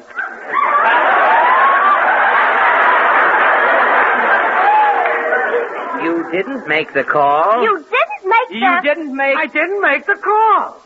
But why is everybody looking at me? I didn't do nothing. The line was busy, so help me. I tried, but the line was busy. Everybody's looking at me. Stop crying. But, Mr. Allen, that phone call... I know. Quiet. It was the real thing. Don't explain it. Quiet. What's everybody so excited about? Who's excited? You are. Nobody's excited, Kenneth, boy. Now look, Kenny, old man. I'll tell you what I'll do. You have learned your lesson, son. Why should it cost you money? I'll tell you, I've got to do this. I'll pay the phone bill. Let the phone be in my name. Who cares? Here's your $5 back. Oh, gee, F.A. And here's another $5 for being such a good sport. Oh, you're a prince, F.A. And now that it's my phone, it might interest you to know that phone call you just got from the Pot of Gold was supposed to be a phony, but through some strange coincidence that could only happen in radio, it turned out to be the real thing. But, Mr. Allen... Now, Kenny, it's too late. It's my phone and my $1,000. Not that the money means anything. I'll probably throw it away in some bingo den tonight. But you have learned a lesson. That is the main thing. And as a byproduct of your education, I seem to have won the pot of gold. But, F.A., that wasn't the pot of gold. What? Well, I heard you say you won. It was a radio telephone contest, wasn't it? Yes. It was some aluminum company program. They called and said this number won. Well, it's just like the pot of gold, isn't it? Yes, only they call it the pot of pots program. They just give you the pot. Well...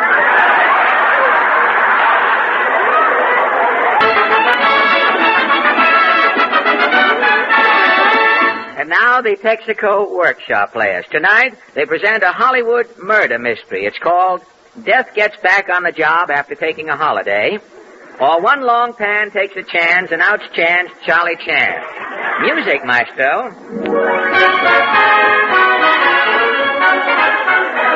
Good evening, ladies and gentlemen. This is Ken Crum, broadcasting from the lobby of Blauman Siamese Theater here in Hollywood.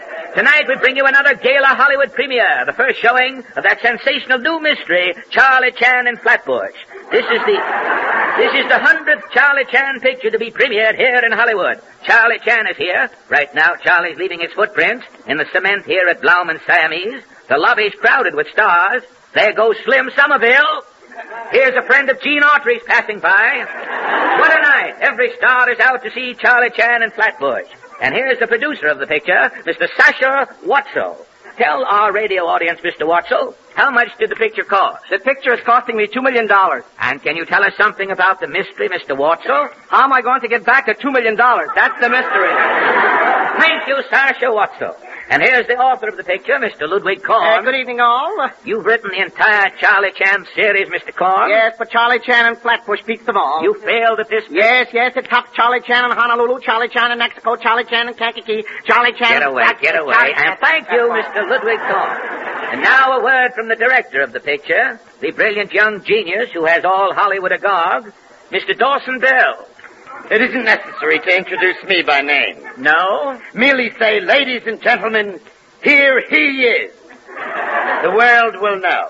Mr. Bell, tell me, what do you think of your picture? It is magnificent, awe-inspiring, super mediocre. Thank you. I wanted to call this picture Citizen Chan.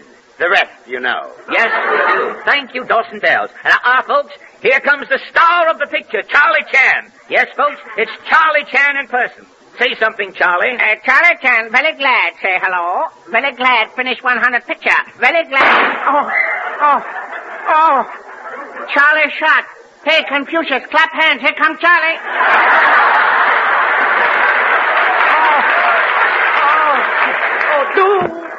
He's dead. Help! Murder! Police! Get one long pan. Charlie Chan murdered. Get one long pan. Hello, give me police headquarters. Get one long pan. Help! Murder! Get one long pan.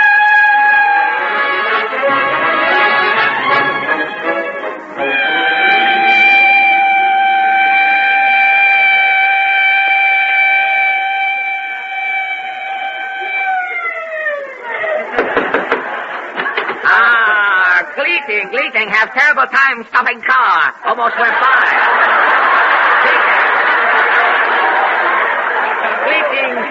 Gleating and shalom alaikum, kiddies. Detective One Long Pan on job. Jello again. O-N-E Long Pan. Say, who is this? Dennis Day with jaundice? Not Tennis Fay. I am Detective One Long Pan, Chinese Superman. On radio every week, tongue buster on every week. Who needs a Chinese detective? Who are you, Mr. Talk Bad English? I am Sasha Wartzel, the producer. You are here to solve Charlie Chan's murder? Not the murder. Long Pan here to get Charlie Chan job. Long Pan sing, Long Pan talk, Long Pan dance, Long Pan do comedy, all funny stuff. Great bedful picture, Long Pan Chinese boy. Long Pan make with sweater sweater boy. This is not only a Chinaman, he is crazy. Long Pan also sing. There's a brandy known as Hennessy. All night long I'm drinking Hennessy. Please, I'm begging, solve the murder. Yes, quit stalling, Long Pan. How about Charlie Chan's murder? Who are you, little man, a skimpy hair? I am Ludwig Kahn. I wrote all of Charlie Chan's pictures. Oh, you bad boy. You commit many crime already. What happened, Mr. Horn? Well, Charlie stepped to the microphone to greet his radio fans. What happened? A shot rang out. Charlie fell. Then what happened? Charlie gave up the celestial ghost. Then what happened? Blauman, the manager, locked the audience in the theater. We came into Blauman's office here to wait for the police. So far, so good. And now for $64 question. You catch him, Chan? Yes. What is your question? Where is Charlie Chan's body? Oh, it's lying in state on a pinball machine in the lobby. Body in lobby? A long time go to lobby, examine body. And thank you, Mr. One long time for lobbying for your body. Oh, some fun, hey, kids? Some fun. Is it true? Tell me, is it true? What's true? Is Charlie Chan dead? Yes, Charlie Chan is dead. Good. Now I can make a picture of his life. Who are you? I'm Don Amici. Someday Don Amici go too far. Don Amici play Don Amici. Listen, Corn, and you too, Watson. I thought you were getting a detective. This is the detective, Dawson. Who are you, big boy? I am Dawson Bells, the actor, director, author, producer, and all-around genius. What do you know about Charlie Chan murder? To whom are you speaking? Bells the actor, Bells the director, or Bells the producer? Long pan grilling bells across the board. You face up. What you know about murder? Nothing. Short and sweet like Midget's girlfriend. Where's the detective? Where's the detective? Who are you, missy? I'm the cashier. I've been listening at the keyhole. I seen the murder. You mean? Ludwig Kahn killed Charlie Chan. Why, you infamous little troll. Oh. You insinuate that I, Ludwig Kahn, the author of the Charlie Chan pictures... You were standing next to Charlie Chan at the microphone. You had your hand in your coat pocket. When Charlie fell, you walked away. Oh, long time search you, Mr. Wooden-neck Horn. Here, take your hand out of my sport coat. Aha. You see what long time finds? What?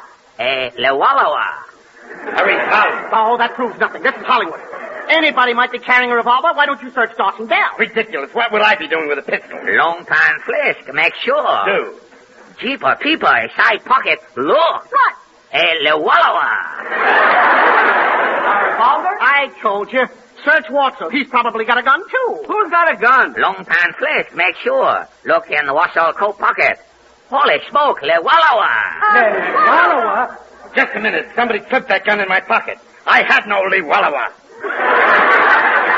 Me also. This suit is coming with 2 pair pants, but no Louella. See, Louella, very, very baffling. Well, anyway, that proves I didn't murder Charlie Chan. Well, who done it, Long Pan? Long time soon find out. How, Longy? Oh, very simple. Kiddie stuff for Long Pan. Long Pan examine Louella. Long Pan see which where Louella has bullet missing. Holy smoke! All 3 Louella have 1 bullet missing. Very baffling. What's your next move, Long Pan? Long Pan examine body. Location bullet hole, solve crime. Where is body? Charlie's right outside, laying on a pinball machine. Very good. Let's go. Right through here. Oh, you see, Long Pan. Oh, there he is. Poor Charlie. What a beautiful death for an actor. Passing out on a pinball machine. Still in life. Oh, you see, Charlie look better than 1 Long Pan. Oh, Charlie eat better, too. Fat boy, big belly. Plenty egg for young on fish. Aha! Find something, Long Pan? Powder burn on coat. Left side. Oh, standing left side. Not me. I was on his right side. Yeah, you was on Chan's left side, Mr. Corn. And on top of that, I seen you do it. Oh, this is ridiculous. Aha! What is object here? Clutched in Charlie Chan's hand. It's a book. You bet, book. A little book, too. It's a pocket atlas. Exactly. Names of cities, countries, check off here, you see? Yeah, Hawaii, Madagascar, South Africa. What do you make of it, Long Pan? Charlie Chan, detective to end. Left fatal clue personally to help Long Pan solve mystery. Then you know who made it, Charlie. You bet. The murderer is... Well, I've got to get back to the studio. I'm 14 conferences behind. Not so fast, Mr. Corn. Hold him, Mr. Bell. Here, I'll hand him. Mr. Bell. I've got him, Long Pan. Now, Mr. Nudnik Horn, this atlas belongs to you. You fast up. You killed Charlie Chan. No, I didn't. You plant Louella in Dawson Smell such a pressure pocket. You fire 1 bullet from there, Louella, at home. Fatal bullet, you fire at Charlie Chan personally. Well, all right. I confess. I did it. I had to do it. Why you killed Charlie? Oh, you bad boy. I'll tell you why. In all my pictures, I've had Charlie in every country, city, and hamlet on the face of the earth. Charlie Chan in Timbuktu. Charlie Chan in Dongdang. Everywhere. I finally had to kill him. I couldn't find another place for Charlie Chan to go. But why you plant the gun on Dawson Smells and such a pretzel? Well, that was a plot I used in Charlie Chan and Walla Walla. What happened? It didn't work in the picture either. Exactly. Long time arrest you, Mr. Ludwig Cohen, for murder Charlie Chan. Well, do you think I'll get the hot seat, Long Time? Oh, sure. Certainly, Silly Billy. Aesop say, man who writes B picture, sure to get stung in the end. Some finish, surefire every time.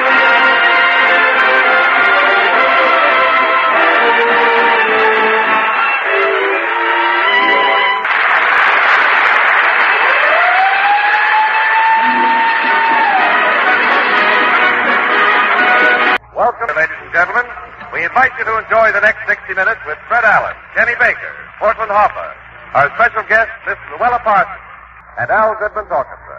Ladies and gentlemen, for 4 days last week, York was in a fog. We bring you now a man who has been in a fog for 40 years. He's Fred Allen. Here's Fred. Thank you, and good evening, ladies and gentlemen. And Jimmy, I was hoping that as we neared the Yule, we could start this show tonight, without arguing. But, what is that? Shortfall. But, since you, have you got a funny line in your script that I haven't got? But since you have seemed fit to enter with a quip on your shoulder, I shall proceed to knock it off, being the boss. But, Fred, you look as though you've been in a fog for 40 years. And you look as though you have been in the rain for 40 years, Jimmy. In the rain? Yes, Mr. Wallington, you are the biggest drip I have ever seen. You are so wet. Now watch that mugging while I'm reading the line. I mean, even when you turn around without doing anything, I consider that mugging. You are so wet, Mr. Wallington. If you ever lie down, the government will stock you with trout. I was only kidding. You don't have to get sore about it. Well, why shouldn't I get sore, Jimmy? You pulled that gag about the fog. Now you ruined my whole newsreel. The newsreel, I've got 4 people here tonight to talk about fog. I'm sorry, folks. I won't be able to use you folks tonight. Some other time, possibly. I'll keep you in mind. Well, good night, Mr. Round. Good night, Mr. No, Thank you. No, you don't. I came all the way from nothing to Jersey to tell my story. Well, I realize that. I know. You are Mr. Fulcrum T. Biddle. I have your name on my cuff here. When we signed you in Nutley last week, you are the hunter who had trouble in the fog. Is that right? Yes, I am an old Boy Scout. My wife is a campfire girl. You met in the woods, did you? Yes. My wife was tracking a skunk. She overtook me. It was love at first sight. That I can understand. Yes, every year on our wedding anniversary, I go out into the woods and shoot a deer for my wife. You do? Shoot a deer, huh? Well, did you start out this year? Oh, yes. I had my high boots, my gun, my compass, and my deer call.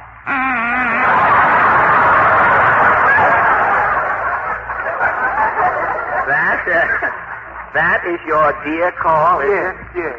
Well, where did you start from, Mr. Biddle? My backyard in Nutley. Oh, you did? Yes. Well, was the fog bad as you Oh, said? it was terrible. I bounded into the woods. I couldn't see a thing. I blew my deer call. What happened? Well, sir, there was no answer. The fog kept getting worse. Yeah? I got down on all fours and started crawling. You were crawling through the fog on your hands and knees? Finally, I found some deer tracks. You found some deer Yes, sir. tracks? I followed the deer tracks to an old cave. I looked in. And there you found? 4 little boys on pogo sticks. Well, what did you do, Mr. Biddle? I blew my deer call. And I was off again. For 4 hours, I kept crawling on my hands and knees in that fog, blowing my deer call for dear life. Just like that. That sounds more like an opinion than a deer call. As an old moose man myself. But tell me, you're crawling on your hands and knees, blowing your call intermittently. You didn't give up. I was just about to when suddenly, Yes? out of the fog, I saw You saw a pair of antlers. antlers? Yes, sir. I raised my gun and popped. Yes? The fog lifted. There I was on my hands and knees Where? in front of the A&P store in Nutley. I was humiliated.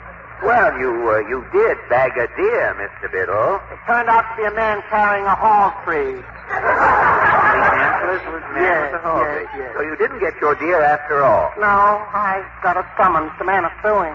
The man is suing? What did you say to the man?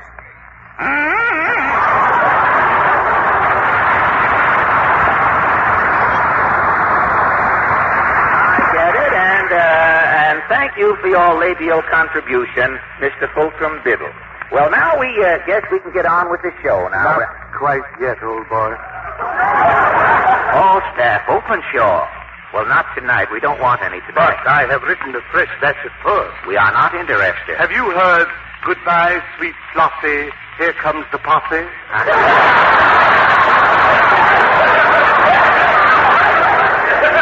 No. Or, She listened to me prattle as we sat among the cattle? No, I haven't. Or, That's not a piece of burlap, brakeman. You're yanking my mother's shawl. Now, wait. Wait, Falstaff. Tonight, we were supposed to discuss the recent foggy spell. Precisely why I am here. You?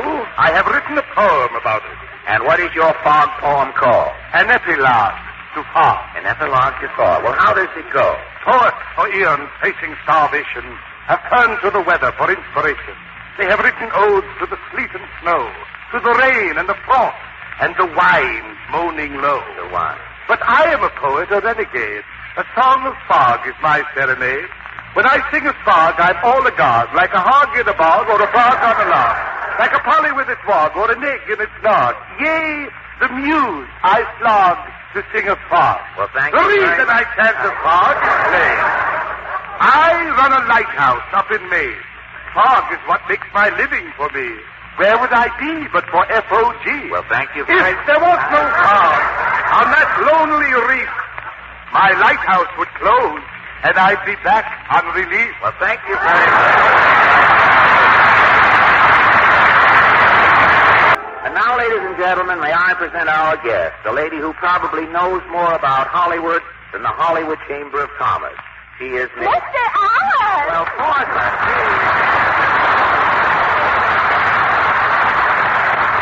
Well, what's with you? I won't have time to tell any jokes tonight. No fun tonight, huh?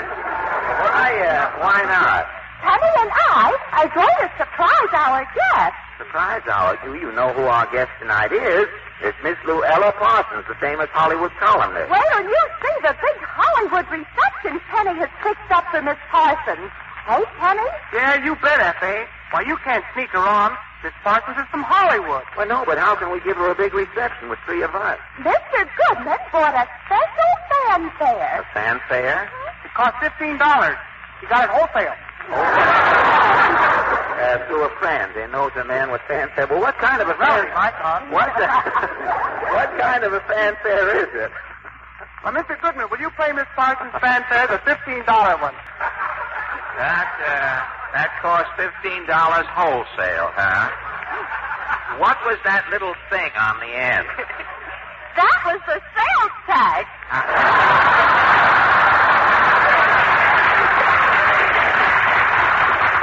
Here's your speech, F.A. What speech? What do I want with this speech? Well, you're supposed to be the MC in the lobby. Oh, an MC, but at a Hollywood premiere, Kenny, the MC brings movie stars to the microphone. That's all fixed. Yes. Gordy and I will imitate the stars arriving. You two will imitate her. This is going to sound like Grauman's Pekingese. It's going to the dogs. Yeah, you know, I put a box of wet cement right in front of the stage door. Wet cement for what? Penny's going to get Miss Parsons' footprint. Well, he may get it where he's not expecting it. Miss Parsons, I hear, is quite limber. And if she has cement... If she has cement on her foot, Kenny will think he is backed into a cornerstone. Okay, let's go with the broadcast, F.A. Well, some tells me I shouldn't, but all right. Look, make like a crowd for it, you know. All right. All right. Good evening, movie fans. Here we are in the lobby of the Texaco Star Theater about to preview Miss Louella Parsons. All the Hollywood stars are here tonight. There goes a friend of Slim Somerville's. There goes one of Dr. Kildare's patients. Yes, the stars are out tonight. And here to our microphone comes Miss Netta Darbo. Miss Darbo, are you here to welcome Louella Parsons? Yes. I always listen to Fred Allen's program. Well, thank you. I want to be alone. Don't overdo it, Portland. You get a little chance like that. You think somebody's listening in California, you overdo it. And now, look who's here, ladies and gentlemen. Look who's here, Nelson Neddy. How do you do, Nelson Neddy? How do you do?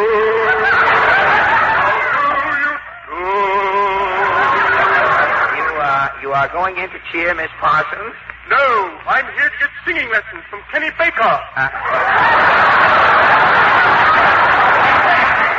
Thank you, Half Nelson Eddy. You're welcome. You're welcome. And here's another well-known star, one we all love. Your name escapes me, sir. Maybe this will help you. Why, of course, you're Johnny Weissmuller, aren't you? No, I'm John Barrymore's doctor.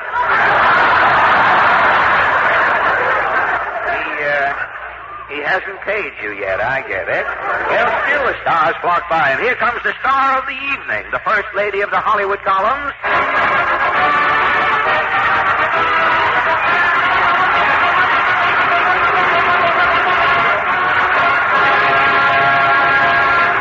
Louella Parsons.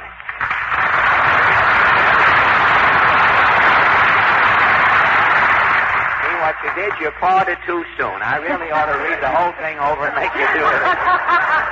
Well, good evening, Louella, if I'm not too familiar. Not at all, Fred. And thank you for this gala reception. Oh, well, we just tried to give you the old Hollywood rinky-dink, Louella. How did it sound? It sounded grand. You know, I thought for a moment I was Abbott and Costello. You had everything but the spotlight. Yes, we wanted a spotlight. We thought we could make Mr. Goodman's bald spot do. But his skin went dim at the last minute. And while we're waiting for Mr. Goodman to glow, you and I can tango. What's on your mind, Fred? Well, Louella, you know all the gossip about Hollywood. You spent years making other people famous. How about coming out from behind your typewriter tonight and giving us the lowdown on you? Well, Fred, there really isn't any lowdown. People all over the world are interested in Hollywood. I just try to print the news as I see and hear it. Well, how many newspapers carry your daily column? Well, I should say about 300, including 5 in South America. 5 in South America. If Mr. Zanuck hears that, he'll have Don Amici playing the life of Carmen Miranda. Yeah? Miss Parsons says you put my name in her column. Now, Kenny, you go away. Kenny, go away. Well, tell me, excuse me, Louella, but tell me, how do you manage to get the news of the industry and the stars first? You have little men who hide in producers' offices disguised as bookends? Not at all, Fred. I get the news right from the stars themselves. Well, only yesterday, Mickey Rooney telephoned to me from Hollywood to tell me of his engagement to Alva Gardner. And a little later, Constance Bennett wired me that the stork had brought her a 6.5-pound baby girl. You didn't hear from the stork personally, no, did you? He forgot to call me. Well, why did the stars call you up, Louella? Well, you see, Fred, many of the boys and girls came to me for advice before they were stars. And after they became famous? Well, many of them still ask my advice about their marriages, quarrels, contracts, the horses they own, and about everything else. Well, do they take the advice you give them? But never. That's the way it is with advice. A lot of people can't take it. Well, now, how did you first get involved in the picture business? Well, you see, I started as a writer in the old S&A studios in Chicago. The old S&A studios. Right. You'd better be careful, Louella. You'll give away your age. You know, I don't try to hide my age anymore. After all, when a girl gets to be 30... I know.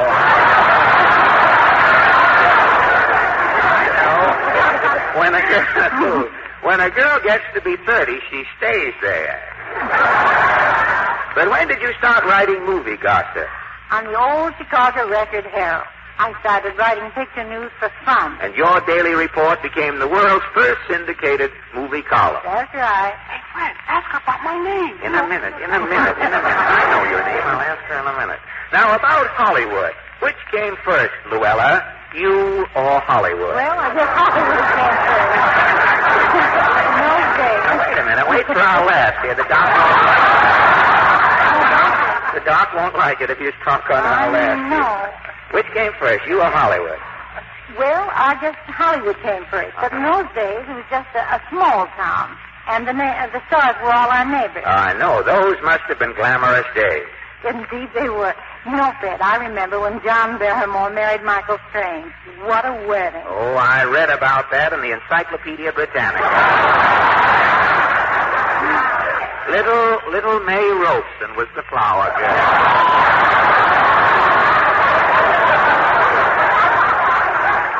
Now tell me, was Cecil B. DeMille with the beret askew loose in Hollywood at that time?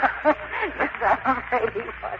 He was making 10 Commandments and the King of Kings. Mr. DeMille was the father of epic production. Yes. You know, in those days, he used horses by the hundreds and extras by the thousands. Well, it's a lot different today. I hear that in his next picture, the Lone Ranger is going to be a pedestrian. Yes, sir, the OPM has stepped in and taken his silver, I understand. Oh, say, Fred, if Miss Parsons is going to use my name, why, Penny is spelled with a small K, and there's one B in K. Okay. Good night, anyway. Wait a minute. Go through that again. You see, Miss Parsons, he cannot resist you. You've upset Kenny here. Go ahead, Kenny. Well, look, Miss Parsons, my first name is spelled with a small K, and the last name, Baker, is spelled with a small B. Yes. Yeah. And you'd like to be in a picture. What has Charles Fourier got that I haven't got? And where can I get it in 6 easy lessons? Now, look, Kenny, you haven't the profile to be a movie actor. Profile, he says. Look who's talking. Why, you look like Santa Claus came down your nose and left a bag under each arm.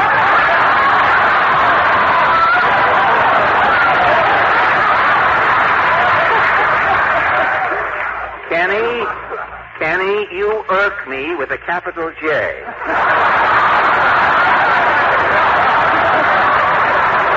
Well, Louella, I know you are always stalking news. How would you like to walk out of here tonight with a scoop? Why, I'd love to, Fred. Well, now, confidentially, do you know an old character actor out in Hollywood named Benny? Of course. But you can't tell me anything about Jack Benny, Fred. I can't tell you anything about Jack Benny, eh? Well, where was he born?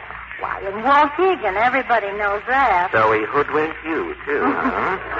How would you like to know that Benny was born in Chicago? In Chicago? After the Chicago fire, Benny's family fled to Waukegan on a hook and ladder. Now, Fred, you know very well Jack isn't that old. He isn't that old. Benny started the Chicago fire. I don't believe it. Why, when Benny was a little baby, Louella, he was too cheap to buy milk. He used to crawl into Mrs. O'Leary's barn and have lactic traffic with her cow.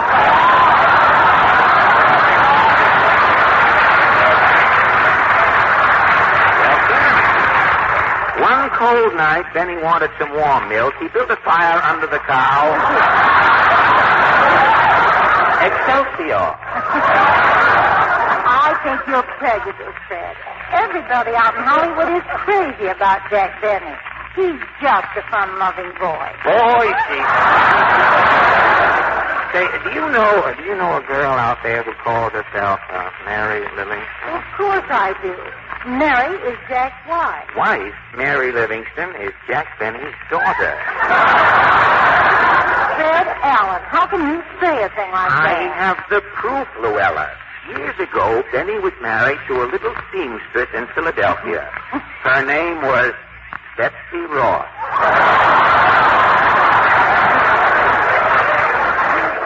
There is your scoop, Louella Parsons, and good luck to you. Well, I can't print that. Besides, I like Jack Benny. Well, then you are his public, Louella. Say, tell me,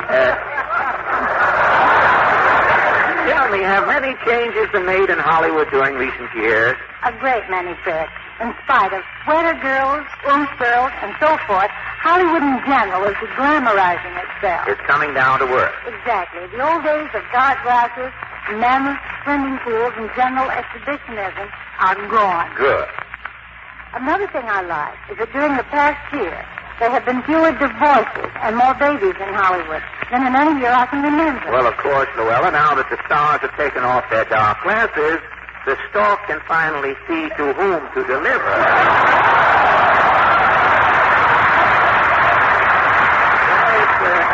It's been swell having you with us tonight, Louella. Is there anything that we've overlooked, as far as your work is concerned? No, Fred. I think we've covered my career pretty well. Well, after writing about Hollywood and the stars for 25 years, I guess you have covered about every big story out there. No, Fred. Some of my biggest stories I've never printed. Well, why not, Louella? Well, getting scoops and inside news.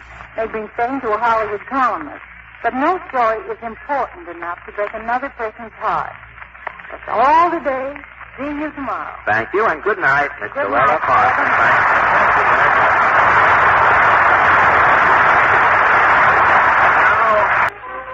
And now, ladies and gentlemen, the Texaco Workshop Players. Tonight they present for you a burlesque of one of radio's oldest and most popular programs, Death Valley Days.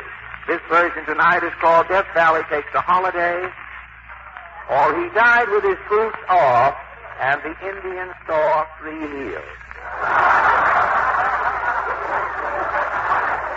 Music, Sheriff.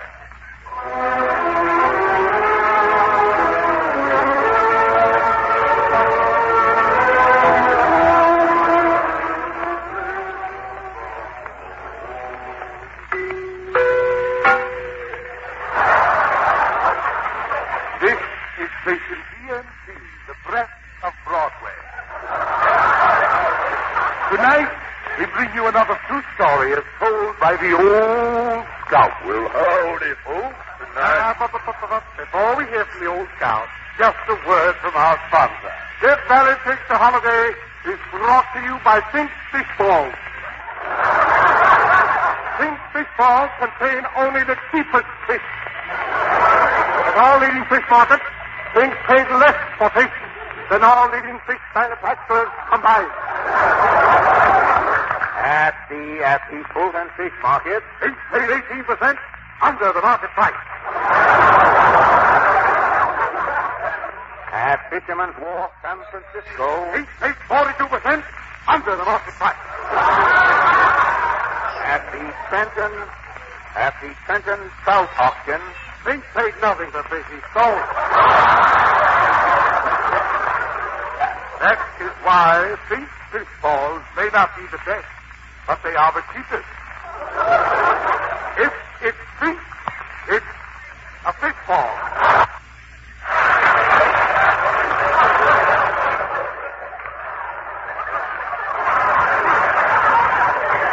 And here, ladies and gentlemen, is your host, the life of Death Valley, the old scout in person. Well, howdy, folks. Well, old scout, what thrilling story of the desert have you got for us tonight? Well, I want even to talk on the desert tonight, Mr. Brown. No? No, t'other night I seen a moving picture. It was called They Died with Their Boots Off. Isn't that the story of Custer's last stand? Well, not all of it, Mr. Brown. Didn't that gallant band of 600 men fight all 6,000 Indians until every white man was killed? Not every white man, Mr. Brown. There was one of Custer's men that got away, a fellow by the name of Luke Alley. Luke Alley? Why, that's your name, old scout. Well, if you want to pin me down, Mr. Brown, it is. I ain't never had spunk to mention it afore. Might take it into Louella Parsons' column and sound like bragging. But you were the sole survivor of Custer's last stand. Yeah, and how I came to be is my story tonight, Mr. Brown. You'll recollect the creed of the West. A man always died with his boots on. Brave man always died with his boots on. That's how I come to escape that horrible massacre. What happened, old scout? Well, most of the 600 men was dead, Mr. Brown. There was only 4 of us left. We was trapped in a little prefabricated cabin up on a hill. Outside, the Indians was a hollering and a shooting.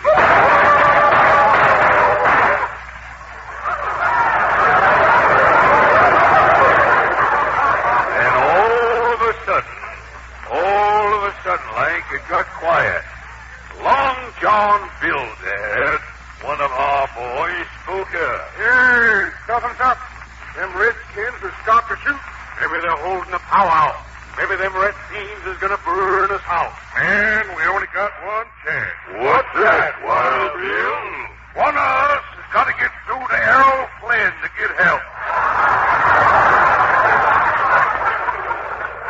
If an Errol Flynn knowed we were surrounded, he'd come a-running. Yeah, Flynn saved the Santa Fe. He sure can save us. One of us has got to make a run for it, man. But that's almost certain death, Wild Bill. Man, we ain't a-showing the white feather, are we? No. Then one of us has got to take a chance. That's far and squaw, men.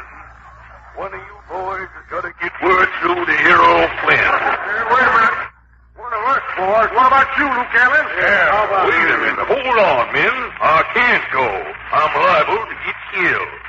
You ain't afeard of the last roundup, Luke. No, I ain't. But when I die, Wild Bill, I'm dying with my boots on. But what's that? Look, men. Luke's far-footed. And if I'm ball-footed, I can't die with my boots on, you know? Where is your boots, Luke? Running through the cabin, my boots dragged off. About a mile down the trail. Now, I can't die here with my boots down bar. Hold on. If you loses the draw, Luke, you can borrow boots from one of us. You can die with our boots on. That's an idea. That's far and squaw, ain't it, Luke? It sure is far and squaw, Sweetback. What size boots do you wear? Mine, size 9. 9. See, what's yours, Wild Bill? My boots is 10s and a half. Long John? My right one, size 11. The other one's a 12. My left big toe is king size. Well, you got the choice, Luke. We got 9s, 10 and a half, 111, and 112. Now, ain't that just my luck? My boots is size 18 AAA. Get on with the drawing, then. Now, hold on, Luke. You ain't a-getting out of this. Well, 'tain't me, Wild Bill. It's tradition. If there ain't no boots to fit me, how can I die with my boots on? I got an idea, and it's far and squaw. What's far and squaw? Before we draw lots to see who goes for Errol Flynn, we'll draw lots to see who goes for Luke's boots. That's far and squaw. And I'll let you join us for the first draw, Luke. Well, okay, men, I'll draw. Get slips way back. Got 'em ready right here in my hat. And the draw the shortest slip goes for Luke's boots. That's far and squaw. Okay, draw, man. I got mine. Hold up the hat. Now, hold out the slips, man. Who's got the shortest? Jumping. Gibson hits me. Way back. You go for Luke's boots, way back. Yeeper. Good luck, way back. Okay. And if they get me, tell them back home I died with my boots on. Open the door. Goodbye, man. Go. Well, he died with his boots on. Too bad Swayback couldn't have given him the slip. Speaking of slips, reminds me, Luke. Yeah, Wild Bill. When we held out them slips after the draw, I noticed you had 2 slips. One was behind your back. Well, it must have been a hangnail. I got wide hangnails. Well, come on, man. Let's draw again. We got to get Luke's boots. Hold on now. This time we ain't a-drawing slips. There's only 3 of us and this loaf of raisin bread left. How can you draw with bread? I'm cutting 3 slices of raisin bread. We'll each take a slice. Low man with raisins and his slice goes for Luke's boots. Now I'm cutting. Take your slice, Long John. Okay. Luke. Okay. This is mine. Call your raisins. I got 6. I got 5. I got 4. Looks like it's you, Long John. Good luck, Long John. Okay. And if they get me, tell them back home I died with my boots on. Open the door. Goodbye. Oh! Well, he died in his booty. Must been that same redskin that got Swayback. Yeah, it's the Daily Double today, didn't it? Well, Long John's eyes sure was bad. Sure was. His eyes were so bad, reckon he never seen that bullet come in.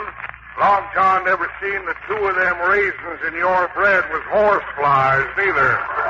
You ain't incinerating, Wild Bill. You was low-bred, Luke Allen, and you knows it. I want no lower bred than you was. Well, tain't no use in ruckusing, Luke. One of us two has got to go for your boot. Well, hand me the knife. I'll slice this raisin bread again. Not this time, Luke. We'll roll dice. Well, okay, suits me. I got my dice right here in my post. We ain't using your dice, Luke Allen. Why not, Wild Bill? Them dice of yourn are so loaded it takes two men to roll them. We'll roll my dice. Well, suits me. First man to roll a 7 spades. Suits me. The other man goes for your boots. I'll roll first. Take. Your roll, Luke. Mind if I roll them one at a time? I got a small hand. Not as long as it's far and squall. It'll be far and squall. Now, here's my first roll. 5. You got to roll a 2 to win. Come on, dice. I'm requesting a 2. Well, I'll be glad the 2 it is. A 2 and 5 make 7. Well, good luck, Wild Bill. Okay. Anything they get me, tell them back home I died with my boots on. Open the door. So long, Luke. Well, he died with his boots on. And that, Mr. Brown, is how I became the sole survivor of Custer's last stand. Yeah, old scout, that Indian got Wild Bill, too. Yeah, Mr. Brown, thought I was alone. What did you do? The first thing I did is put my elk's tooth back on. Elk's tooth? Yeah, you see, when I rolled out that 5, I needed 2 to make a 7. Well, my elk's tooth had 2 cavities. I hit the dice, I rolled out my elk's tooth, I made my 7. Well, what happened when you were left alone, old scout? Well, before trying to escape, I wanted to see if that Indian had any ammunition left. I opened the door. He did have. On no Flint, there was no chance of getting word through to Errol Flint. You were sunk, old scout. I thought I would buzz it late, sure enough, Mr. Brown. For thinking of Errol Flynn, give me an idea. Yes? I opened the door. I called to the Indian. Hey, Chief!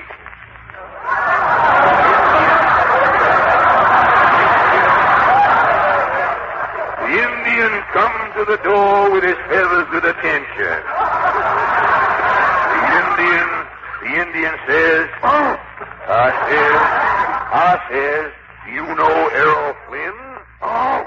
I plead with Errol Flynn instead of me. Oh, he play with Errol Flynn in Dodge City. Brother. What a brother.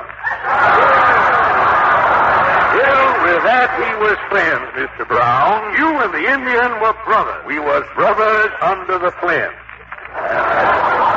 That's how it comes, Mr. Brown. The old scout is still here alive tonight. And if you don't get any applause when you finish this story, old scout, you can tell the sponsor, I died with my boots on.